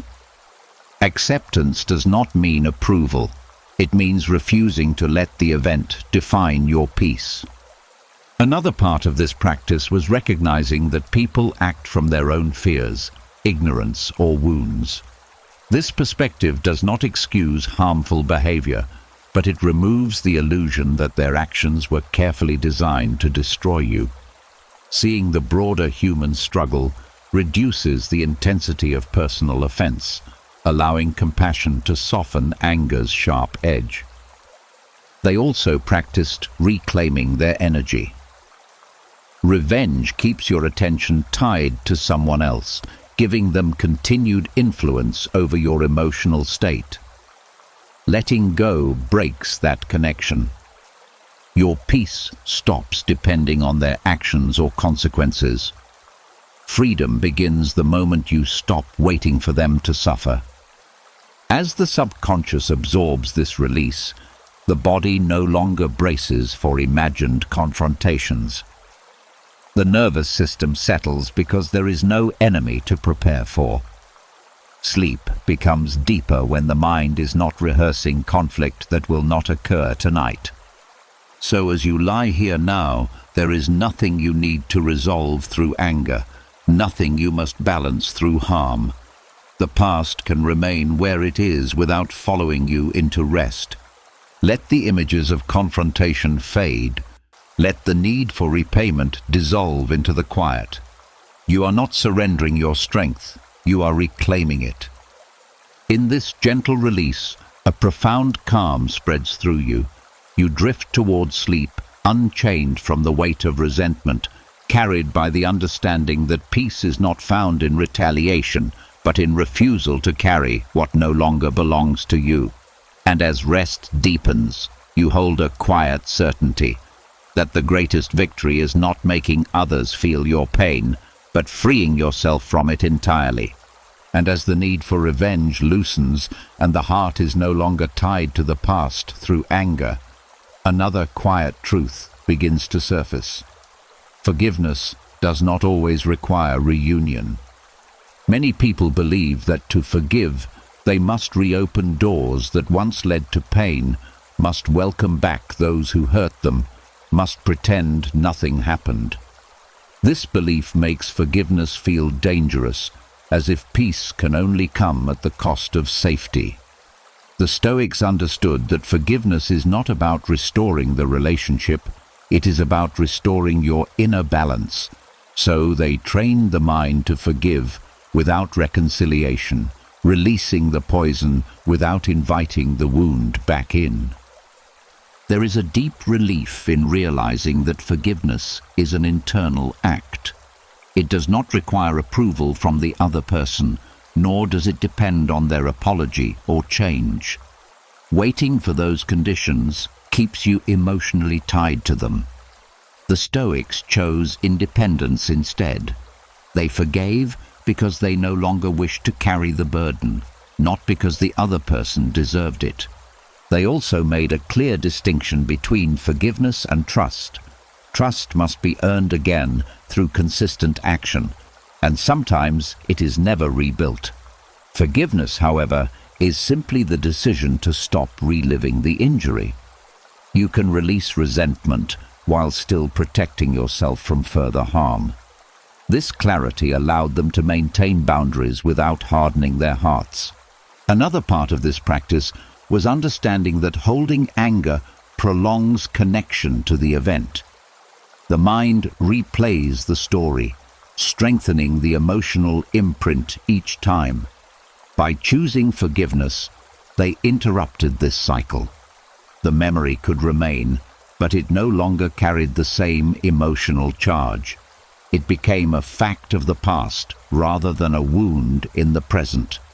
They also reflected on how forgiveness benefits the one who gives it most. Bitterness narrows your world, making it revolve around what happened. Forgiveness widens it again, allowing new experiences to enter without being filtered through old pain. It is not surrender, it is liberation. As the subconscious absorbs this perspective, it stops equating forgiveness with vulnerability. The nervous system relaxes because peace no longer feels like a risk. Sleep becomes deeper when the mind is not guarding itself against ghosts of past injury. So, as you lie here now, there is nothing you need to reopen, nothing you need to repair with someone who is not here. You can release the weight quietly, without announcement, without ceremony. The act is yours alone. Let the resentment soften. Let the story loosen its hold. You are not required to forget, and you are not required to reconnect. You are simply allowed to be free. In this quiet forgiveness, a gentle calm fills the space inside you. You drift toward sleep, not as someone who excused the past, but as someone who chose peace over continued suffering. And as rest carries you deeper, you hold a steady understanding that forgiveness without reconciliation is not weakness, but wisdom, the ability to close a chapter without needing to rewrite it, and to move forward without carrying the weight of what once was. And as forgiveness loosens the emotional knots tied to people, another quieter attachment begins to reveal itself, the silent bond between identity and possessions. Not just the things you use, but the things you believe define you, the objects that seem to hold pieces of your past, your effort, your status, your sense of safety. The Stoics saw this clearly. They understood that many people are not burdened by what they own, but by what they fear losing. So they practiced removing emotional attachment to possessions, not by rejecting comfort, but by freeing the mind from dependence on it. There is a strange anxiety that comes from tying your peace to objects. When your calm depends on what you have, every change feels like a threat. A broken phone, a lost wallet, a damaged home. Even small inconveniences can disturb the inner world because they feel like pieces of yourself being taken away. The Stoics trained their minds to see possessions as tools, not extensions of identity, useful, temporary, replaceable. They often reminded themselves that everything external is on loan from the universe, not owned in the deepest sense, only entrusted for a time. This perspective softens fear because loss stops feeling like theft and starts feeling like the natural return of something that was never permanently yours. It is not indifference to comfort, it is independence from it. Another layer of this practice was observing how possessions quietly demand attention. The more you accumulate, the more you must maintain, protect, organize, and worry about. The mind becomes a storage room crowded with concerns. By reducing emotional attachment, they reduced mental noise. Peace grew not from having less, but from needing less. They also practiced gratitude without dependency, enjoying what they had while remaining aware that their well-being did not rely on it. This balance allowed them to experience pleasure without fear, to sit in a comfortable room while knowing they could remain calm in an uncomfortable one, to sleep peacefully whether surrounded by abundance or simplicity. At night, this practice becomes especially powerful. The mind often reviews what could be lost tomorrow: security, comfort, stability. But when you train yourself to detach emotionally, sleep becomes lighter and deeper at the same time. There is nothing to guard, nothing to cling to. The nervous system senses that survival is not tied to objects. This does not mean rejecting beauty or usefulness. It means shifting the source of stability inward. When peace comes from character rather than circumstance, possessions become optional enhancements instead of emotional anchors. So, as you rest now, there is nothing you need to hold tightly. The room around you is enough. and even that is not required for your calm. If something were gone tomorrow, you would still remain. Your awareness, your ability to breathe, your capacity for quiet strength, these are not stored in any object. Let the grip soften. Let the silent pressure to preserve everything fade away. You are allowed to exist without constantly securing your surroundings. In this release, sleep becomes simpler. You drift not as someone guarding what they own, but as someone who knows that peace travels with them, untouched by gain or loss. And as the night deepens, a steady understanding settles in, that the less you cling to possessions, the more space there is for calm to live inside you, unshaken by the changing world outside. And as attachment to possessions loosens, and the mind no longer measures safety by what surrounds it, a deeper realization quietly steps forward. Nothing you experience is meant to stay the same. Not the good moments, not the difficult ones, not even the person you are right now. The Stoics trained themselves to prepare for change by accepting transience, because they knew resistance to change is one of the greatest sources of anxiety. When you expect permanence in a world built on movement, every shift feels like a loss instead of a continuation. There is a subtle tension that lives inside people who fear change. They try to hold days in place, preserve feelings, freeze circumstances, protect routines. But life moves anyway. Seasons turn without asking permission. Bodies age without consulting the mind. Relationships evolve, environments shift, plans dissolve, new paths appear. The Stoics believed peace comes not from controlling this flow, but from aligning with it. They often reflected on how everything in nature transforms without distress. The sun sets without regret. Leaves fall without resistance. Rivers never cling to the shape they held yesterday. By observing this rhythm, they trained the mind to see change as a natural process rather than a personal disruption. When something ended, they reminded themselves that endings are not violations of order, but expressions of it. Another part of this practice was gently rehearsing the idea that what you love will one day change form, not to create sadness, but to remove shock. When the mind becomes familiar with impermanence, it stops reacting with panic when change arrives. Instead, it responds with a quiet recognition. This too belongs to the pattern of life. They also learn to separate change from catastrophe. The mind often exaggerates transition, telling stories about collapse when in reality something is simply evolving. By accepting transience, they reduce the drama created by anticipation. Tomorrow did not need to resemble today for peace to continue.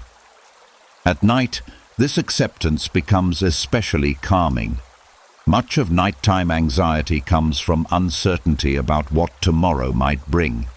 But when you understand that change is not an enemy, the future loses its sharp edge. Sleep becomes easier because you are no longer bracing yourself against what has not happened yet. This practice does not make you passive. It makes you adaptable. Instead of resisting new circumstances, you meet them with steadiness. Instead of grieving every shift, you adjust your footing and continue forward. Calm becomes flexible rather than fragile. So as you lie here now, there is nothing you need to keep frozen in time. Today can end without fear. Tomorrow can arrive without pressure to be predictable. Whatever changes will unfold, just as night naturally becomes morning. Let the need for permanence soften. Let the expectation that things must stay the same dissolve into the quiet. You are part of a moving world, not separate from it. In this acceptance, a gentle stability forms, not the stability of fixed conditions, but the stability of an anchored mind. You drift towards sleep, not trying to preserve the day that has passed, but trusting the flow that carries you forward. And as rest deepens, a calm understanding settles in, that peace does not come from stopping change, but from learning that you can remain steady while everything else transforms. And as acceptance of change softens the fear of what may come, another quiet resistance begins to loosen. The urge to rush life, to force outcomes, to wrestle with time as if it were an opponent. Many people live as though peace is waiting somewhere ahead, just beyond the next achievement, the next solution, the next version of themselves. The Stoics saw the exhaustion in this approach, so they practiced learning to trust time instead of fighting it, understanding that not everything meaningful can be accelerated, and not everything painful needs to be escaped immediately. There is a hidden tension in trying to control the pace of life. When things move slowly, impatience grows. When problems linger, frustration deepens. When healing takes longer than expected, the mind assumes something is wrong. But time has its own rhythm, independent of preference. Seeds do not bloom because you demand it. Wounds do not close because you stare at them. Clarity does not arrive because you chase it. The Stoics trained themselves to step out of this struggle. They focused on what could be done in the present moment and released the demand for instant resolution. By doing this, they removed the pressure that turns waiting into suffering. Time stopped feeling like an obstacle and began to feel like an ally, quietly doing work in the background. They also reflected on how many difficulties resolve themselves when given space. Emotions cool, perspectives shift, opportunities appear that could not have been forced into existence earlier. What once felt unbearable becomes manageable simply because time moved forward. This observation strengthened their patience, not as passive endurance, but as active trust. Another part of this practice was recognizing that rushing often comes from fear. Fear of missing out, fear of falling behind, fear of uncertainty. When these fears loosen, urgency fades. The mind no longer treats every delay as danger. Calm becomes possible because nothing needs to happen immediately for you to be okay. At night, this trust becomes especially powerful. Sleep itself requires surrender to time. You cannot force unconsciousness, you allow it. The more you try to command sleep, the further it retreats. But when you trust the process, rest arrives quietly on its own. This mirrors how many aspects of life unfold. The Stoics also reminded themselves that they are temporary within time, not masters over it. This perspective brought humility and relief at the same moment. There was no need to conquer time because their role was simply to move through it with awareness and dignity. So as you rest now, there is nothing you need to hurry, nothing you must resolve before morning. The unfinished parts of life can remain unfinished for a few hours. Time will continue its quiet work while you sleep. Let the sense of urgency soften. Let the pressure to fix everything tonight dissolve into the background. You are allowed to pause without falling behind. You are allowed to rest without losing momentum. In this trust, the body relaxes and the mind releases its grip on tomorrow. You drift towards sleep, not as someone racing against time, but as someone carried by it. And as the night deepens, a steady understanding settles in. That calm grows when you stop fighting the clock, when you allow life to unfold at the pace it was always meant to have, and when you remember that time is not something to defeat, but something to walk with quietly until the journey is complete. And as trust in time begins to quiet the urge to rush ahead, one final tension reveals itself: the habit of carrying tomorrow into the night.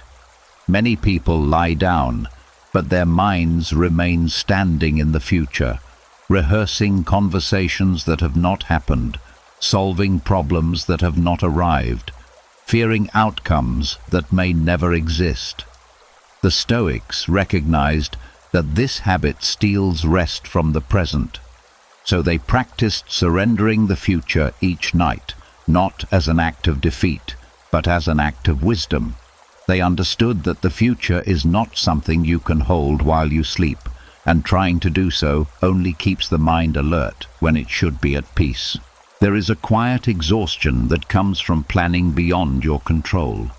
The mind scans endless possibilities, trying to secure safety through prediction. But most of what it imagines never occurs, and the energy spent preparing for every scenario leaves little strength for what actually unfolds. The Stoics stepped out of this cycle by accepting that preparation has limits.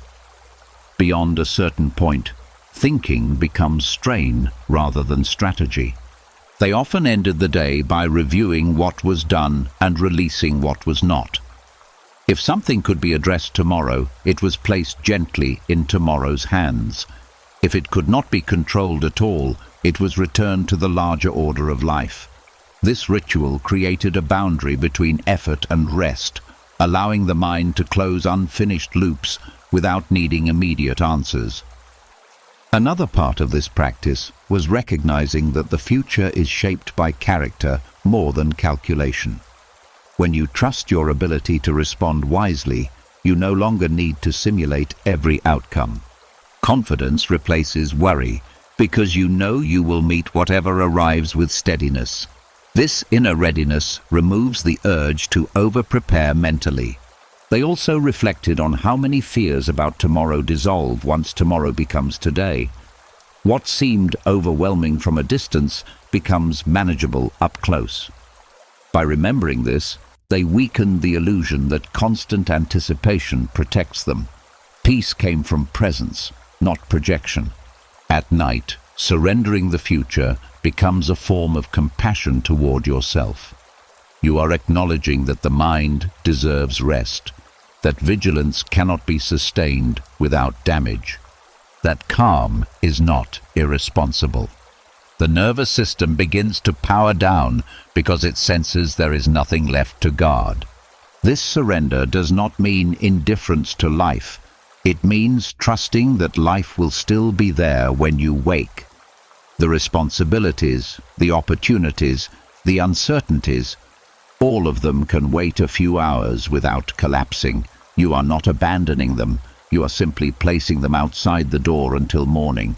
So as you lie here now, there is nothing you need to carry forward into the darkness.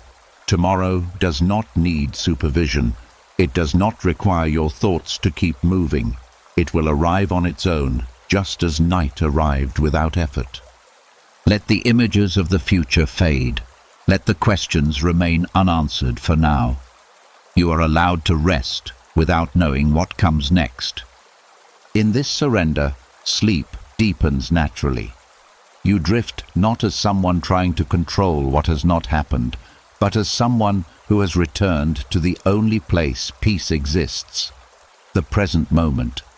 And as the night holds you in quiet stillness, a final understanding settles in that each time you release the future before sleep, you reclaim a piece of your life from worry, learning that true calm is not found by securing tomorrow, but by trusting that you will meet it when it becomes today. And as the future is gently set down outside the door of the night, another realization begins to take root. Calm does not arrive when everything is perfect. It is not something granted by quiet circumstances or easy days. Many people wait for life to settle before they allow themselves to feel peaceful, believing that calm is the reward for stability. The Stoics saw the danger in this belief, so they trained themselves to understand that calm is a choice, not a condition. a skill practiced in the middle of noise, not a state dependent on silence. There is a subtle trap in tying peace to circumstances. If you can only relax when nothing is wrong, then calm becomes fragile, always at risk of being taken away. One unexpected message, one problem, one disappointment can shatter it. But when calm comes from within, it remains available even when life becomes complicated. The Stoics practiced this by facing discomfort without letting it dictate their inner state. They reminded themselves that events are external, but responses belong to them. They also learned to pause between stimulus and reaction. That brief space, almost invisible, is where calm lives.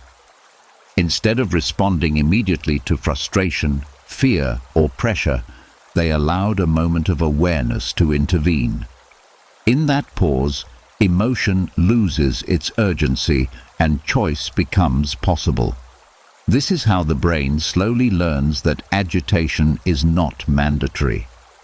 Another part of this training was observing thoughts without automatically believing them. The mind can produce alarming stories that feel real in the moment, predicting failure, rejection, or danger. By stepping back and watching these thoughts pass like clouds, the Stoics weakened their authority. Calm grows when you stop treating every mental signal as a command. They also practiced calm during ordinary moments, not just during crisis. Taking a slow breath while waiting in line, softening the body when tension appears, releasing the jaw when stress rises. These small acts teach the nervous system that peace can be summoned at will. Over time, the brain begins to associate awareness with safety. At night, this practice becomes deeply restorative. Instead of waiting for sleep to create calm, you bring calm into sleep. The body senses that it does not need perfect conditions to rest.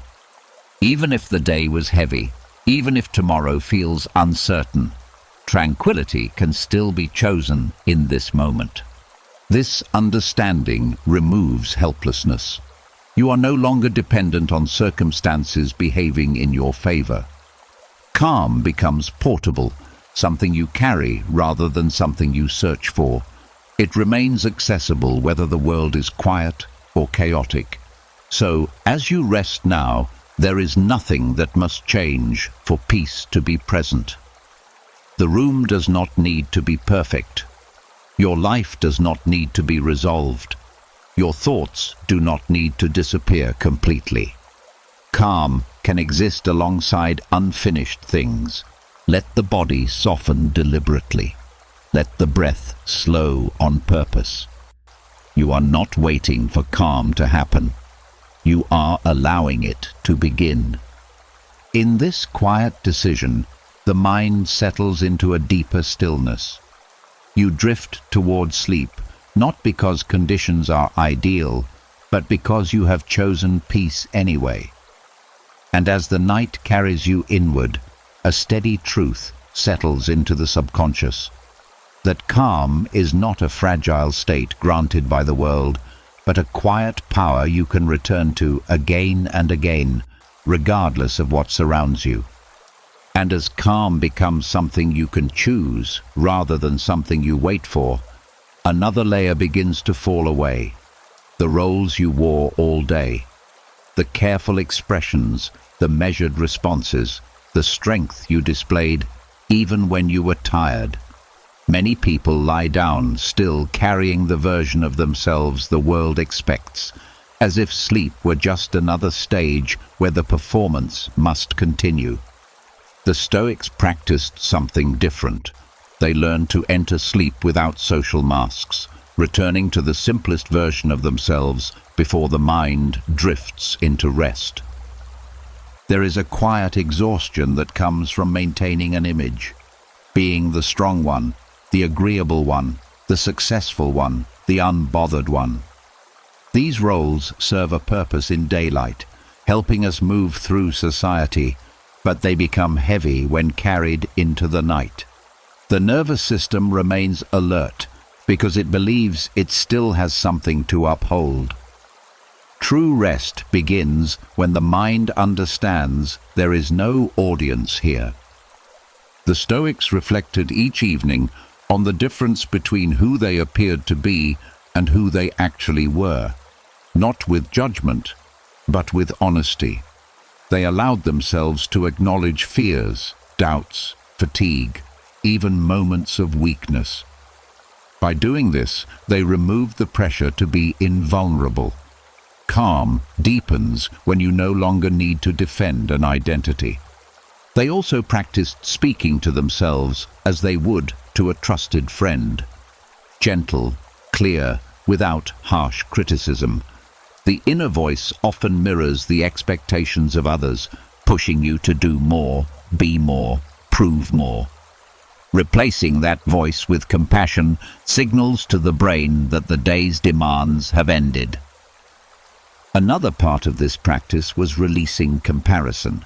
During the day, it is easy to measure yourself against others, adjusting your behavior to fit perceived standards. At night, this comparison becomes unnecessary noise. When you detach from it, the mind stops rehearsing conversations and judgments that no longer matter. Entering sleep without masks also means allowing emotion to exist without hiding it. If sadness is present, it can be acknowledged quietly. If relief is present, it can be felt without guilt. The Stoics believed that resisting emotion prolongs tension, while accepting it allows it to pass naturally. Sleep arrives more easily when nothing inside you is being suppressed. This practice does not make you indifferent to the world. It simply creates a space where you can exist without performing. A place where your worth is not measured by productivity, approval, or control. Just awareness, breathing, presence. So as you lie here now, there is nothing you need to prove, no role to maintain, no expectations to meet. The day has ended, and with it, the need to be anyone other than yourself. Let the shoulders drop as if setting down a costume. Let the face soften as if no one is watching. You are allowed to be unguarded here. In this unmasked stillness, the body begins to trust the night. Sleep approaches gently, not as an escape from effort, but as a return to authenticity. And as you drift deeper, a quiet understanding settles in, that the truest form of rest comes when you no longer carry the versions of yourself created for others, when you return to the simple presence that existed before any role was ever required, and when you allow that presence to rest without interruption until morning.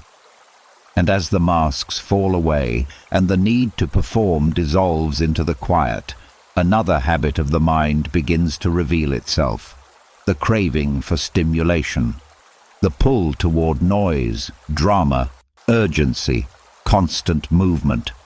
Many people have trained their nervous systems to feel alive only when something intense is happening. Calm starts to feel unfamiliar, even uncomfortable, as if peace were emptiness instead of safety. The Stoics noticed this pattern long ago, so they practiced training the subconscious to prefer peace over excitement, teaching the mind that stillness is not boredom, but restoration. There is a subtle addiction to emotional highs, the rush of urgency, the spike of anger, the thrill of anticipation, even the chaos of worry can create a sense of energy that the brain mistakes for purpose. When that stimulation disappears, restlessness appears in its place. People reach for distractions, replay old conflicts, scroll endlessly, or invent new problems just to feel engaged again. But this constant activation keeps the nervous system from ever fully settling. The Stoics gently reversed this conditioning. They exposed themselves to quiet on purpose, time without noise, without entertainment, without urgent input. At first, the mind resisted, searching for something to latch onto. But over time, the body began to recognize calm as nourishment. The absence of stimulation stopped feeling like deprivation and started feeling like relief. Another part of this practice was observing how excitement often comes with hidden tension. Even positive anticipation can tighten the body, quicken the breath, keep the mind scanning ahead. Peace, on the other hand, softens everything. It slows the heart, deepens the breath, allows awareness to expand instead of narrow. By noticing these differences, they learn to choose the state that sustained them rather than the one that drained them. They also trained themselves to find meaning in ordinary moments. Drinking water slowly, feeling the air on the skin, listening to quiet sounds without labeling them. These simple experiences grounded the mind in the present instead of pushing it toward constant novelty. The subconscious began to associate peace with presence rather than absence. At night, this training becomes especially powerful. The body is ready for stillness, but the mind may still chase stimulation out of habit. When you consciously soften your attention, release the need for entertainment, and allow the silence to exist without filling it, the subconscious receives a new message. Calm is safe. Calm is enough. This does not mean rejecting joy or enthusiasm. It means no longer depending on intensity to feel alive. When peace becomes the preferred state, excitement can be enjoyed without becoming necessary. Balance replaces craving. So as you rest now, there is nothing you need to seek, nothing you need to chase. The quiet around you is not empty. It is supportive. It is the space where the nervous system repairs itself and the mind resets. Let the urge for stimulation fade into the background. Let the silence feel full rather than hollow. You are allowed to be still without needing something to happen. In this quiet preference for peace, sleep approaches naturally. You drift not as someone withdrawing from life, but as someone returning to its foundation. And as the night deepens, a gentle understanding settles into the subconscious that the calm you once searched for outside has been here all along, waiting for you to stop chasing excitement long enough to recognize that peace is not a lesser state, but the one that sustains you through everything else. And as the mind begins to prefer peace over constant stimulation, another quiet anxiety starts to lose its grip. The fear that life is happening somewhere else without you. The feeling that if you slow down, step back, or choose stillness, you will fall behind, be forgotten, miss opportunities that will never return. This fear keeps many people restless long after the day is over. The Stoics recognized it as a subtle form of attachment, a belief that fulfillment exists only in what has not yet been experienced. So they practiced neutralizing the fear of missing out by learning to value presence over possibility. There is a hidden exhaustion in trying to keep up with everything. The mind jumps from one imagined scenario to another, measuring itself against invisible timelines, comparing its path to countless others. But much of what you fear missing was never meant for you in the first place. The Stoics reminded themselves that each life unfolds along a unique course, shaped by circumstances, choices, and chance. Peace comes when you stop trying to walk every road at once. They also reflected on how attention is limited. To say yes to one experience is to say no to another. This is not loss, it is the structure of existence. By accepting this, they removed the illusion that they could or should capture everything.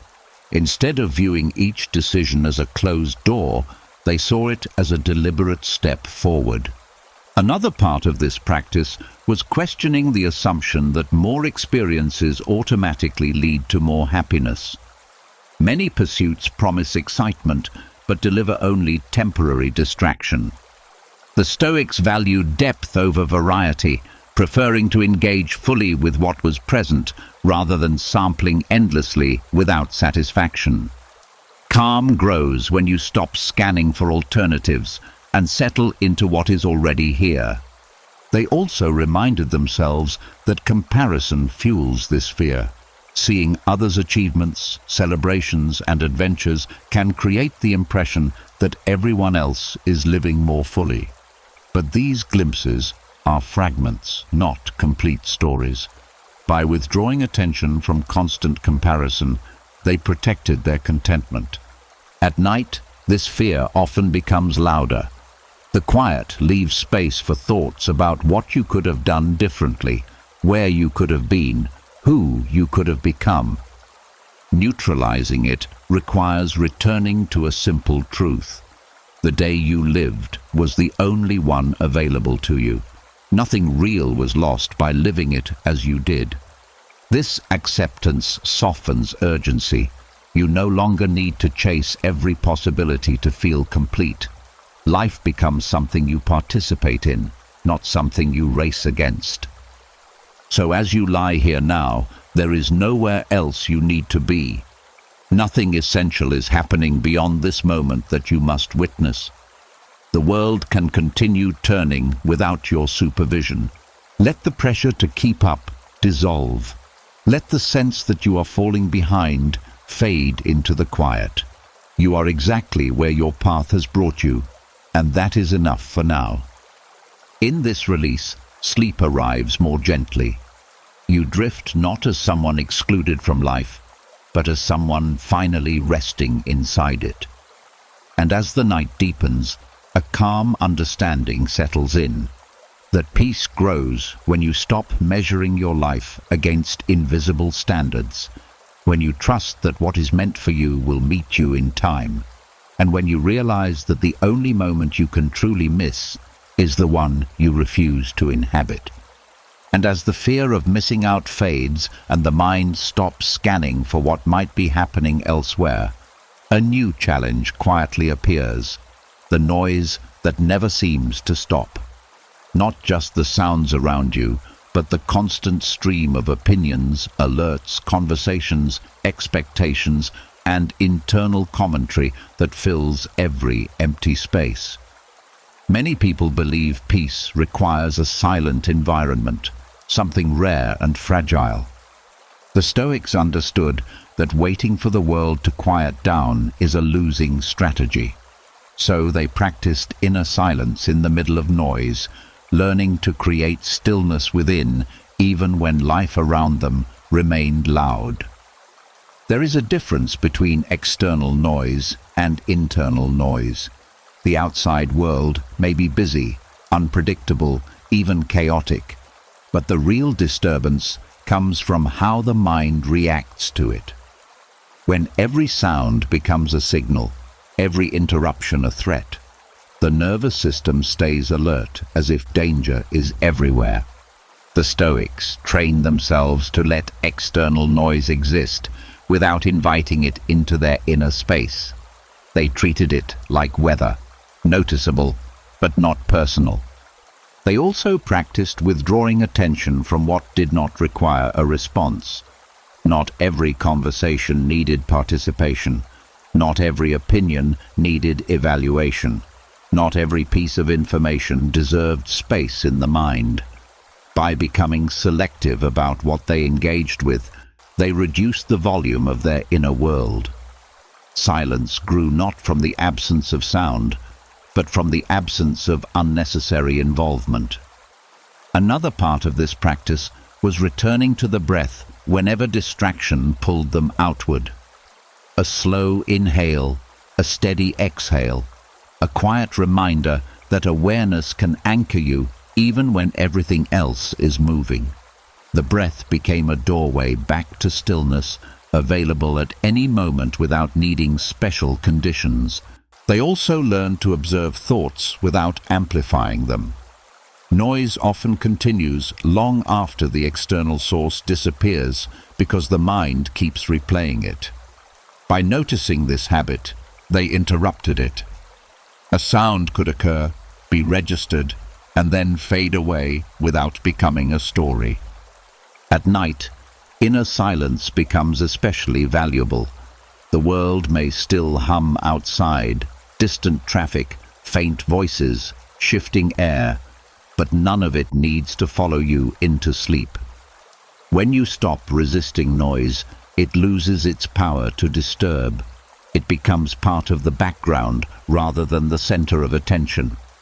This practice does not require isolation. It creates a sanctuary inside you that travels wherever you go, a place where awareness rests undisturbed, even when circumstances are not ideal. So as you lie here now, there is no need to fight the sounds that remain. Let them pass through the edges of awareness without clinging to them. You do not need perfect quiet to rest. Let the mind settle beneath the surface, where noise cannot reach. Let attention soften inward, away from the outside world. In this inner stillness, sleep approaches quietly. You drift, not because the world has gone silent, but because you have. And as the night deepens, a steady understanding settles in that true peace is not found by escaping noise, but by discovering the quiet center within you that remains untouched no matter how loud the world becomes. And as inner silence begins to form beneath the noise of the world, another hidden strain starts to loosen. The belief that everything is your responsibility to repair. The constant scanning for problems, the urge to correct, to intervene, to make every situation right before allowing yourself to rest. Many people carry this invisible burden, as if the world might collapse if they stop holding it together. The Stoics recognized how exhausting this habit becomes, so they practiced letting go of the need to fix everything, learning the difference between what requires action and what simply requires acceptance. There is a deep fatigue that comes from trying to manage what was never yours to control. Other people's emotions, unpredictable events, past mistakes, future uncertainties. The mind tries to assemble solutions long after its power has ended, but effort applied in the wrong place only creates frustration. The Stoics trained themselves to ask a simple question: is this within my influence right now? If the answer was no, they released it without guilt. They also understood that constant fixing can be a way of avoiding stillness. When you are always solving, adjusting, correcting, you never have to sit with uncertainty. Action becomes a shield against discomfort. By stepping back, they allowed life to unfold without interference, discovering that many situations resolve themselves when not forced. Another part of this practice was accepting that people grow through their own experiences. Trying to fix everything for others can unintentionally take away the lessons they need to learn. The Stoics offered guidance when appropriate, but they did not carry responsibility for outcomes beyond their reach. Compassion remained, but control was released. They also reflected on how perfection is an illusion that keeps the mind restless. There will always be something unfinished, something imperfect, something unresolved. Waiting for complete order before resting means rest will never come. Peace becomes possible when you allow incompleteness to exist without resistance. At night, this release becomes especially important. Sleep cannot begin while the mind is still repairing imaginary scenarios. When you set down the tools of control, the body understands that vigilance is no longer required. The nervous system softens because there is nothing left to monitor. This does not mean becoming indifferent. It means trusting that life does not depend entirely on your intervention. You can care deeply without carrying everything personally. So, as you lie here now, There is nothing you need to fix before morning. No problem that must be solved in the dark. The unfinished parts of life can remain unfinished for a while. Let the hands of the mind open. Let the tension of responsibility loosen its grip.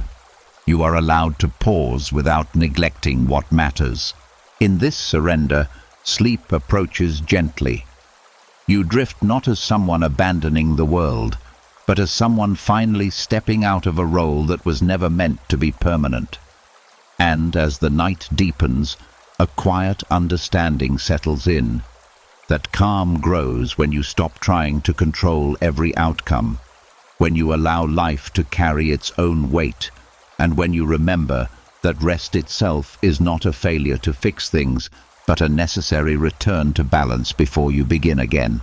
And as the urge to fix everything begins to loosen its grip, another habit quietly reveals itself.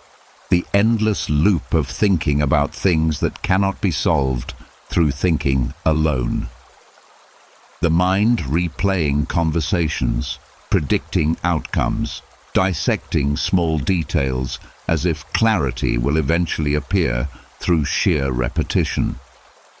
Many people mistake this activity for problem solving, but it often becomes a form of mental noise that keeps peace at a distance. The Stoics recognized this pattern and practiced reprogramming overthinking into observation, shifting from being trapped inside thoughts to simply watching them pass. There is a subtle difference between analyzing and observing. Analysis pulls you deeper into the story, adding more layers, more questions, more tension. Observation steps back. It notices without attaching. The Stoics trained themselves to treat thoughts like passing travelers rather than permanent residents.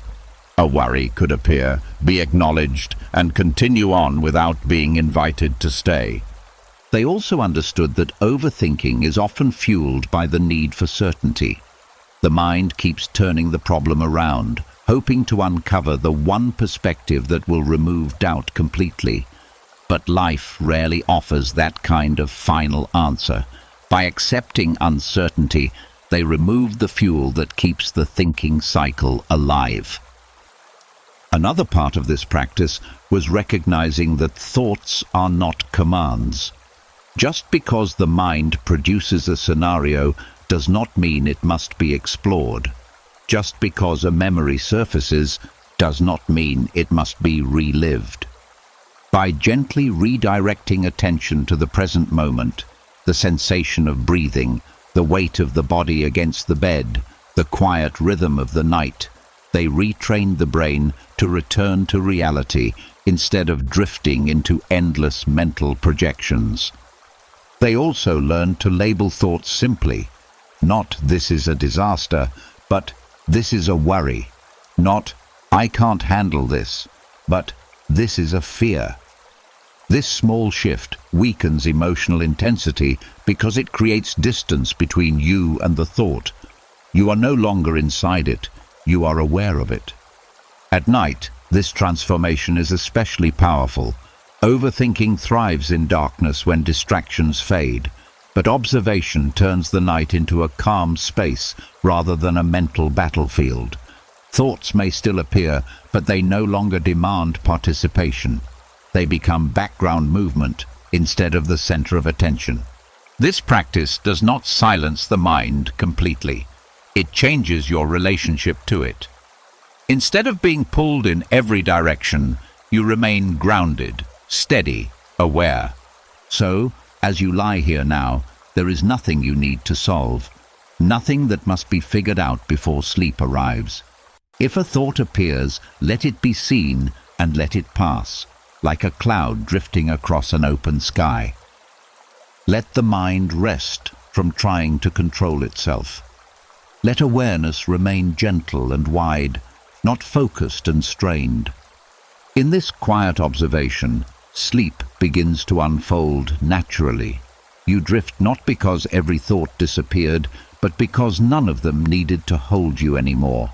And as the night deepens, a steady understanding settles into the subconscious.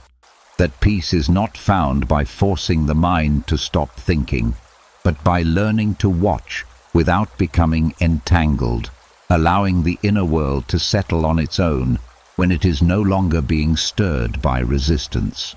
And as overthinking softens into quiet observation, another layer of complexity begins to dissolve. The habit of carrying too many emotions at once.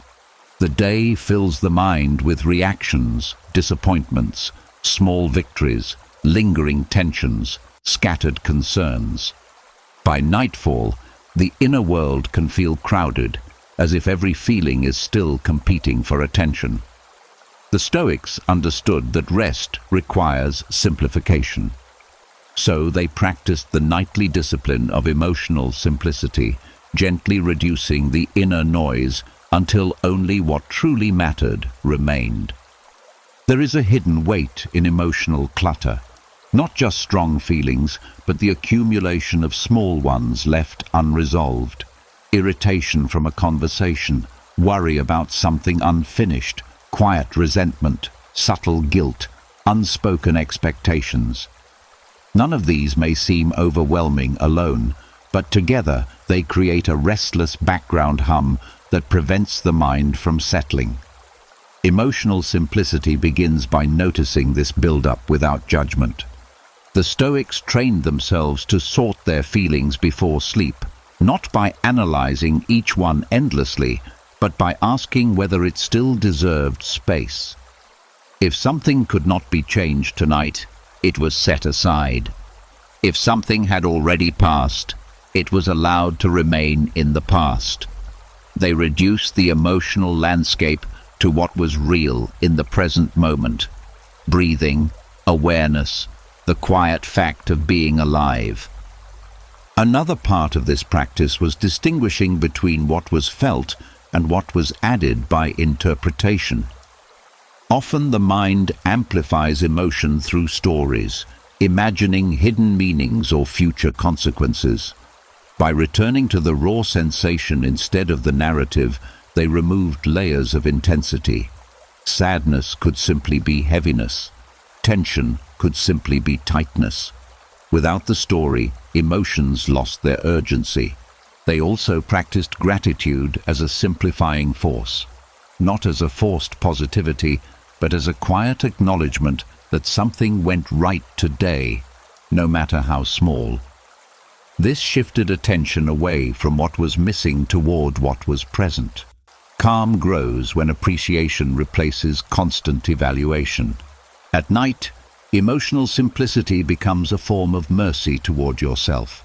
The day no longer needs to be processed in full detail. Not every experience requires closure before rest. By allowing complexity to fade into a few clear impressions, the mind finds space again. This does not mean suppressing emotion. It means letting it settle naturally instead of stirring it repeatedly. Like a glass of water left undisturbed, clarity returns when movement stops. So, as you lie here now, there is nothing you need to carry in its full intensity. The day can be reduced to something simple. It happened, it passed, you are here. Let the extra layers fall away. Let the need to understand everything dissolve into the quiet. You are allowed to rest without solving your feelings. In this emotional simplicity, sleep approaches gently. You drift not as someone overwhelmed by the weight of the day, but as someone who has set down what was never meant to be carried all night. And as the darkness deepens into rest, a quiet understanding settles in, that peace is not created by eliminating emotion, but by returning it to its simplest form, where the mind can breathe again without being crowded by everything it once held.